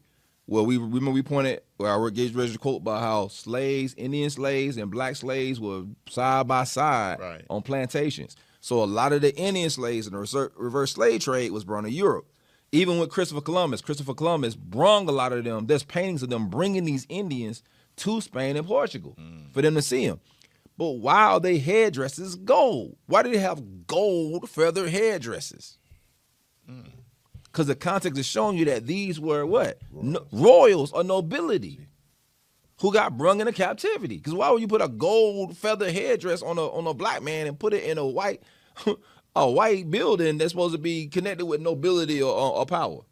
Wow. And so, but when they bring them to Europe, they don't call them Indians. They just call them what? Moors. But if we look at all the imagery in America during that time, this is what they consider to be an Indian. Right. But we read that a Moor and an Indian is terms that are interchangeable. Right. Wow. One of them got a crown on his head. Clearly, it's like an Indian gold jewelry. It's like they took all the Indian things that they would wear for us like to be natural and turned it into gold. But these people are considered. And look, why is he walking around with a whole plate of precious metals and stones? And like it's showing you that how they viewed these people. Right? Let's keep going. Man. Again, here we go again. Venetian, American Indian, Blackamoor. That's crazy. And they all depicted as being like these royal type beings. Right? And see right there, what does he have on? Fringes. That's crazy. Let's keep going, man. Stuff is wild. So again, now remember, let's go back to the feather headdress. This is like a nail in the coffin right here. That is. You see that right there? To be sold. Negroes. Now we just showed you. One has what? The feathers on, right? And the headdress. The other one has what? A Mitri. These are your two groups. Prime healthy Negroes. Man, that's crazy though. This is your two groups, right? Your European nobility. And remember now, the Mitri is something that all through the scripture, this is what the priesthood wear. Right. So anytime you see that Mitri, you know those were Israelites. We got pictures of the stele of when the conqueror of Lachish and you see Israelites with the meat trees on. God. So you got one group that's whether on the continent or these other places that's Israelites. Then you got the other group that's on the that's in America that's Israelites. They're northern and southern kingdom. Even though there's northern kingdom tribes also on the continent. But I'm trying to get you to see what I'm talking about. God. And that's in Charleston, July 24th, 1769. Right to next to it, Gold Coast Negroes. And you see what? Why is a Negro on the Gold Coast got what? A feather headdress on. I thought that was in America. Right. Interchangeable. Let's get going. And you see that runaway too. Right. So let's go back to William Penn. Listen to what William Penn said. Remember, we had one quote from him. We're going to go back to him again. It's from the Letter of Committees of Free Society and Traders in 1683. He says, the natives, I consider their person, their language, their manners, religion, and government with my sense of their original, for their persons were generally a tall, here we go again, straight, well-built, of singular proportion. They tread strong and clever. Mostly they walk with a lofty chin, of complexion, black. Wow. But by design as the gypsies in England. Remember the other one he says, as in London. He said, it seems like they the people in London. He's telling you, also gypsies. What gypsies you see that's black? I tell you, man, they've been hiding a lot of stuff. Yeah. When you think about gypsy, you think about them. Oh yeah. Little short. And then old boy that beat Dante Wild. What's his name? Oh yeah, the white guy. He said he's a gypsy. Right. Listen, man, you better not believe these people. William Penn say they're a tall, straight, well-built, singular proportion, tread strong, with a lofty chin, and black. What gypsies you know look like that? Ain't none. Right? It says, in England, they grease themselves with bear's fat, clarified when using no defense against the sun or weather. Their skins must indeed be what? Swarthy. Wow. Let's keep going. That's the last one? Man, I made it through it. I know there's a lot of stuff in this one. I'm trying to make it through. So let's go back. Man, so I want to, we're gonna get on stuff about the geography and like artifacts and stuff like that, and we're gonna start even more proving about this. It's Yahuwah predicted. Right. It's like Yahuwah re-engrafted one, like both groups of people. It's like America became, as Scripture says, it's a cage. Mm-hmm. So it became this cage for both groups of people because you got potentially people from maybe northern tribe peoples on one place, and then you got people that's from literally. So think about it like this. All these writers believe that the black natives are here with the northern kingdom. Right. But also they was making trading cards about us and say that's called us the kingdom of Judah. Right. Yeah. We just saw it at the beginning of this whole Right. They knew. They labeled a place called the Kingdom of Judah. Right. They looked at us as the inhabitants as Jews. Right. And we was over there in the slave coast, but they knew that because they knew that the Jews of Spain and Portugal was called what? Negroes. So they kicked us out of Spain and Portugal. They created slave colonies, and they called it the slave coast. The slave coast was called the Kingdom of Judah. So you had Judah on one side, and according to their writings, they ain't saying they all know the Kingdom tribes. Right. But according to their writings, they believe that the northern kingdom is where? Right. In America. Right. So then they bring us to them. And so now you got this one group of people. Like if it's anybody that's got the most concentration of Israelite blood, it's us. Right. Because then we put us on what? On plantations right beside each other, working side by side. And it said, other writer said what? We all intermarry. And he says the Southern Negro, he says his blood is unquestionably Indian. Right. Because of this mixture of this group. And that's why we white scholars and stuff try to what, gaslight us talking about some, because black people always say they got Indian in their family. Negro, we do. Right. You the one wrote about it. Right. You got the receipts talking about this, and we got all the oral tradition because all our parents, our grandparents always said this. It's just like, or some trade or tradition you do. You find out later on that that's Native American. They're like, man, where did this, like for instance, yellow root. I don't know if y'all fool with yellow root. Ever since I was a kid, my mom and them had food with yellow root. You sick, go and drink some yellow root. So yellow root is this tea that tastes like, I know what you're talking about. Tastes like death. Right. If you can survive the drinking of it, you're going to be healthy. After you die, you're going to resurrect. So I'm like, man, mom going to make me this yellow root tea. I was like, well, I got to drink this stuff. I was like, what is yellow root? I looked it up. Native American tonic for healing, da-da-da-da-da. Wow. You know what I'm saying? So it's like, that's this whole thing. Is as even in my side, my dad's side, my mom's side, you got this, intermingling. So, as all of us, and this is the reason why they put there's so much stress on this thing, and why they covered it up. Because when you start looking at this stuff about who the real Jews is plus who the real Americans is, how much money do they owe us? Man, Too much. all of it. How are they gonna pay us back? The continent. The whole continent. So, you know what I'm saying? It'd be astronomical. It'd be something that they couldn't overcome. So, of course, they're going to change the narrative. Of course, they're going to tell you that they're going to create the $5 Indian. Right. And, you know, and then change all the imagery and then tell you that when the Mongolians came over here, which the Mongolians invaded a lot of places. Right. Right. Mongolians invaded China. Right. Right. So, I got a quote from a book, and they were saying that originally the Great Wall of China was really called the Great Wall of Tartaria, because they were talking about the Mongols. Like they said that the Great Wall was to keep the Mongols out, right? And then the Mongols end up invading, Right. And so the Mongols the one came over on the Bering Strait, came down in it. We came over on ships.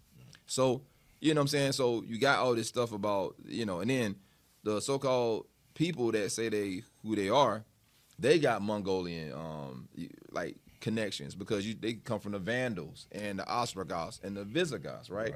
What's a dude named Dr. Aaron Elhike was a Jewish geneticist. He did a study on them, and he called them a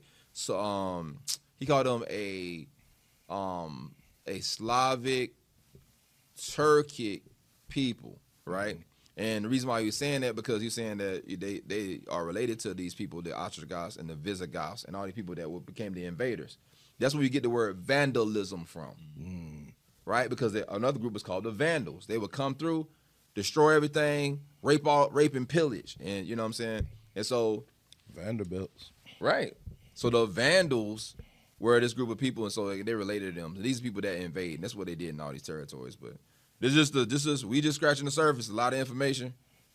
We're gonna hit it when we get a chance. Hallelujah. All right, so this should put us in a place where we're not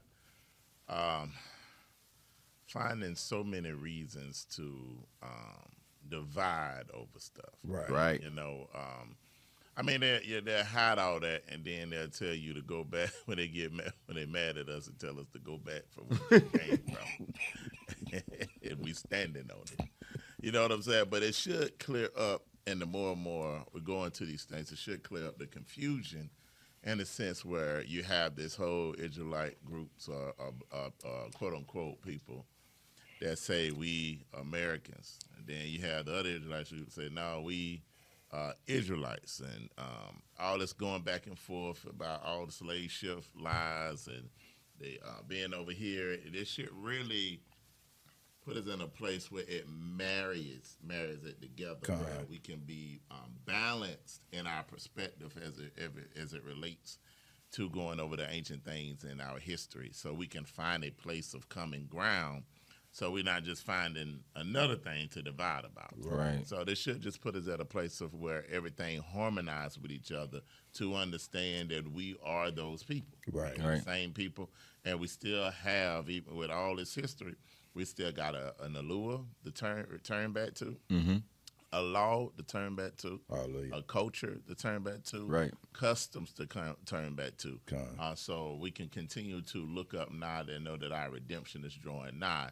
But we have to be able to bring these thoughts together so we can begin to occupy to the return of the King. That's it. Yeah, this has been eye opening, especially to see these things that I've been tied to my whole life and not really knowing where this comes from. But it all goes back to understanding the truth. You're going to see a pack of lies, but somewhere underneath you're going to find that truth. You know what I'm saying? But like you said, Chief, we have to come to a consensus of understanding that it took all this to bring us to a certain point, because everything goes back to Genesis 15. Right. The word of Allah is true. It doesn't. We can sit here and go back and forth whether you in there and you was here or whether you came on that slave ship. Right. But at the end of the day, Genesis 15 puts you in, all of us in that same classification. Right. Deuteronomy 28 puts us all in that same classification, man. So the reality is we want to stand on complete truth, but we got to unpack the lies to clear up the confusion. That's it. Because that's what the enemy thrives on. confusion, That's it. chaos. But we're not enemies.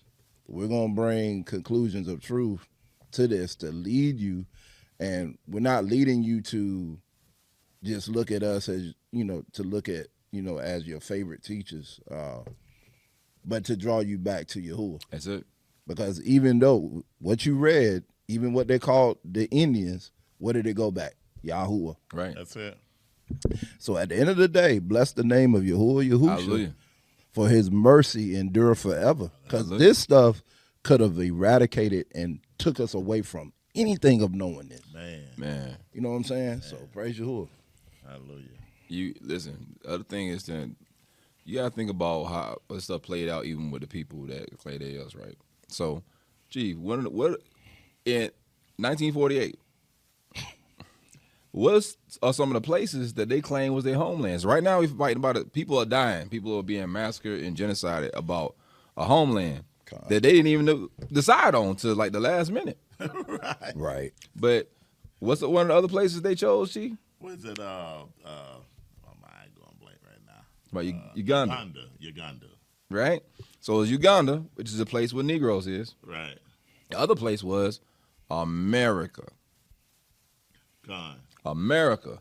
So now listen, there was a time when they felt like that America was some type of homeland. Why do you think they thought that? Remember, they don't call themselves Judah. They call themselves Israel. So you see the writings, they say a lot of people felt like the northern tribe was here. Right. So in their mind, they consider this place being what? Their homeland. And then after that, they won't get the money they want like that. So they figured if they had their own place, they can get support from everybody. Right. And then so that's what happened, because after that, it was like Uganda. So how do you go from America to Africa to this next place? And then and now you kill people over it. But you weren't even convinced that you wanted to go there in the first place. Right. So, meanwhile, we just walking around like lost sheep, don't have no idea about nothing. They just telling us you a Negro and that, your history started when Harriet Tubman started the Underground Railroad. It's sad, man. So, I don't know. It's sad.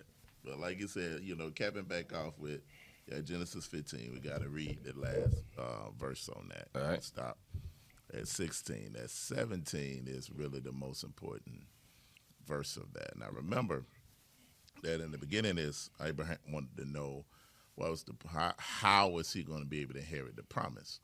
And the thing that Yahuwah told him to do, he said, go get some animals, right? And because what a offering is finna happen right here, God. right? So Yahuwah is finna show him what the promise gonna be, but he had to first show him the problem, God. right? And he had to show him his seed and his children into captivity, God. right? So let's read that.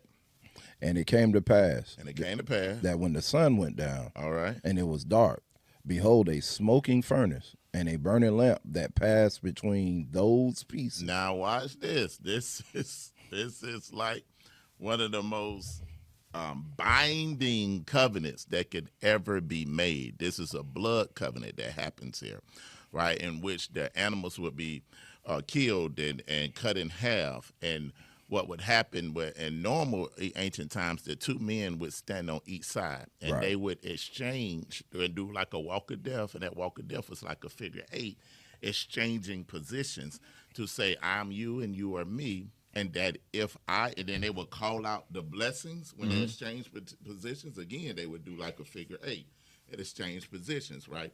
To represent them exchanging their position and start calling out the blessings of this covenant and also the curses. The reason that the animals would be on the side the dead, because they would say, look to the left and the right.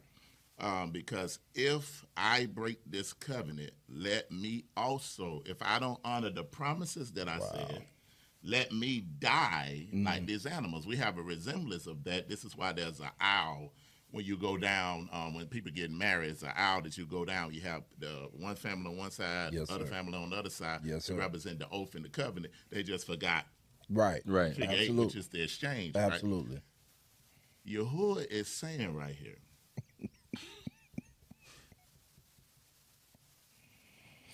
he passed through these parts. There was no man to be on the other side. Right. So if he said, if I don't have no other man to swear by, I swear by myself. Right. That's it. And when he passed through them parts, you know what he was saying? If I don't bring these children back, Man, I have to die. I have to. Come on, man. Come on, man. Come on, man. Man. Come on, He man. said, if I don't return, first I'm going to wake them up, and I'm going Right. to give them the spirit of truth. Man. That's going to lead and guide them into all truth. But just as I showed your father Abraham the horror, if I don't bring these children back, that means I'm a lie. Right. Right? So this is why even the next verse talk about the land in which we're going back to. We ain't just looking for that little small plot. No. Read what it says.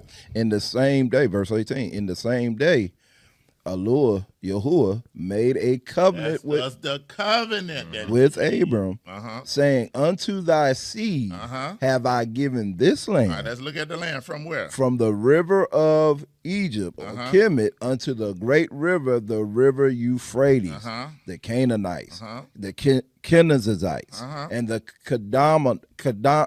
Kadmonites, Right.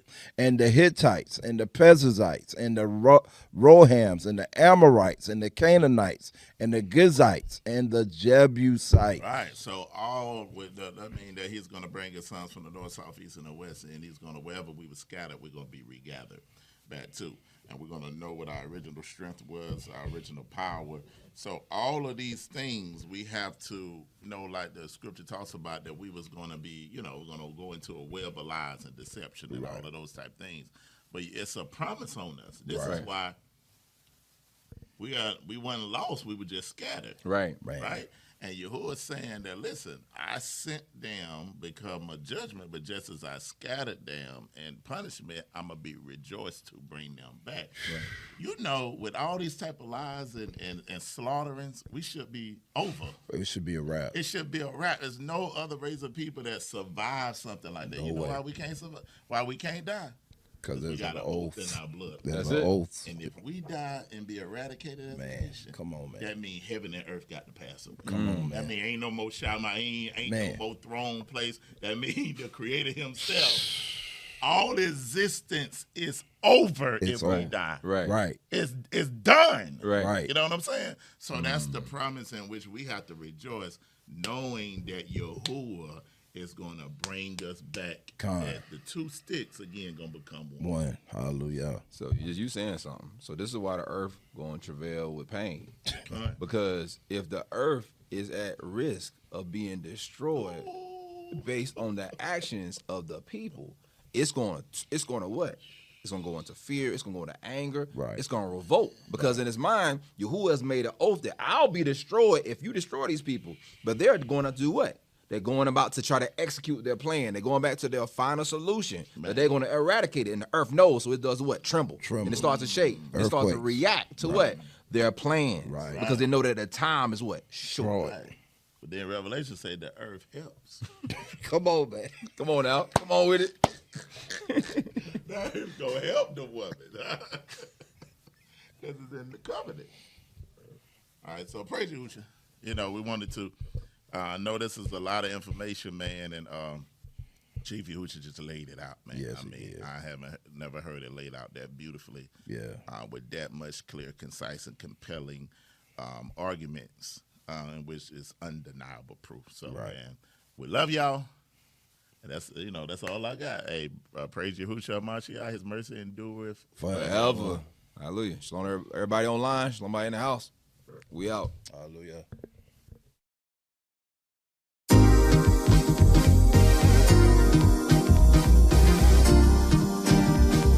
All right, stop what you're doing and listen. D28 Productions is back. D28 Productions is back. We went to Houston, Texas. Now we're back in Augusta, Georgia.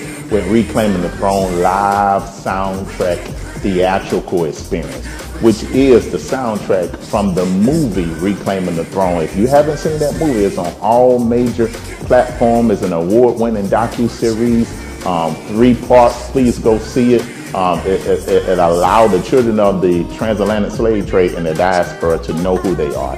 Check that out. But we're coming back to Augusta, Georgia, Reclaiming the Throne live theatrical experience, Black history throughout the ages with the emphasis on culture and identity. Come see the different genres that we have produced over the ages that since we have been in America. Right, you hear music from the 60s, the 70s, the 80s, the 90s, with the perspective of the cultural identity that identifies what we have been through as a people. Now, what you'll see there, you'll see live cultural dancing, you'll see spoken word, you'll see identity, Hebraic culture come to life. You'll see acting, you'll see all of these things. So when will this be? October the 24th, 2025, at the Grover C. Maxwell Theater in Augusta, Georgia, on Augusta University campus. Please be there. Now, the doors open up at 2 p.m., right? But the show starts promptly at 3 p.m. We ask you to be there. Bring your mother, your sister, your brother, your uncle, your friend from the north, south, east, and west. And I'm leaving out the best part. The best part is this event is absolutely free. So we ask that you to come. There will be a registration so we can know how many people that it is coming, but it'll be free. We would love to have you there. Again, Grover C. Maxwell Theater on Augusta University. Come see Reclaiming the Throne, live theatrical experience. Meet us there, and shalom. Reconnect the house of Israel, jumping again, the movie house party. You see kids playing. For the record, you know your Hoosiers DJ.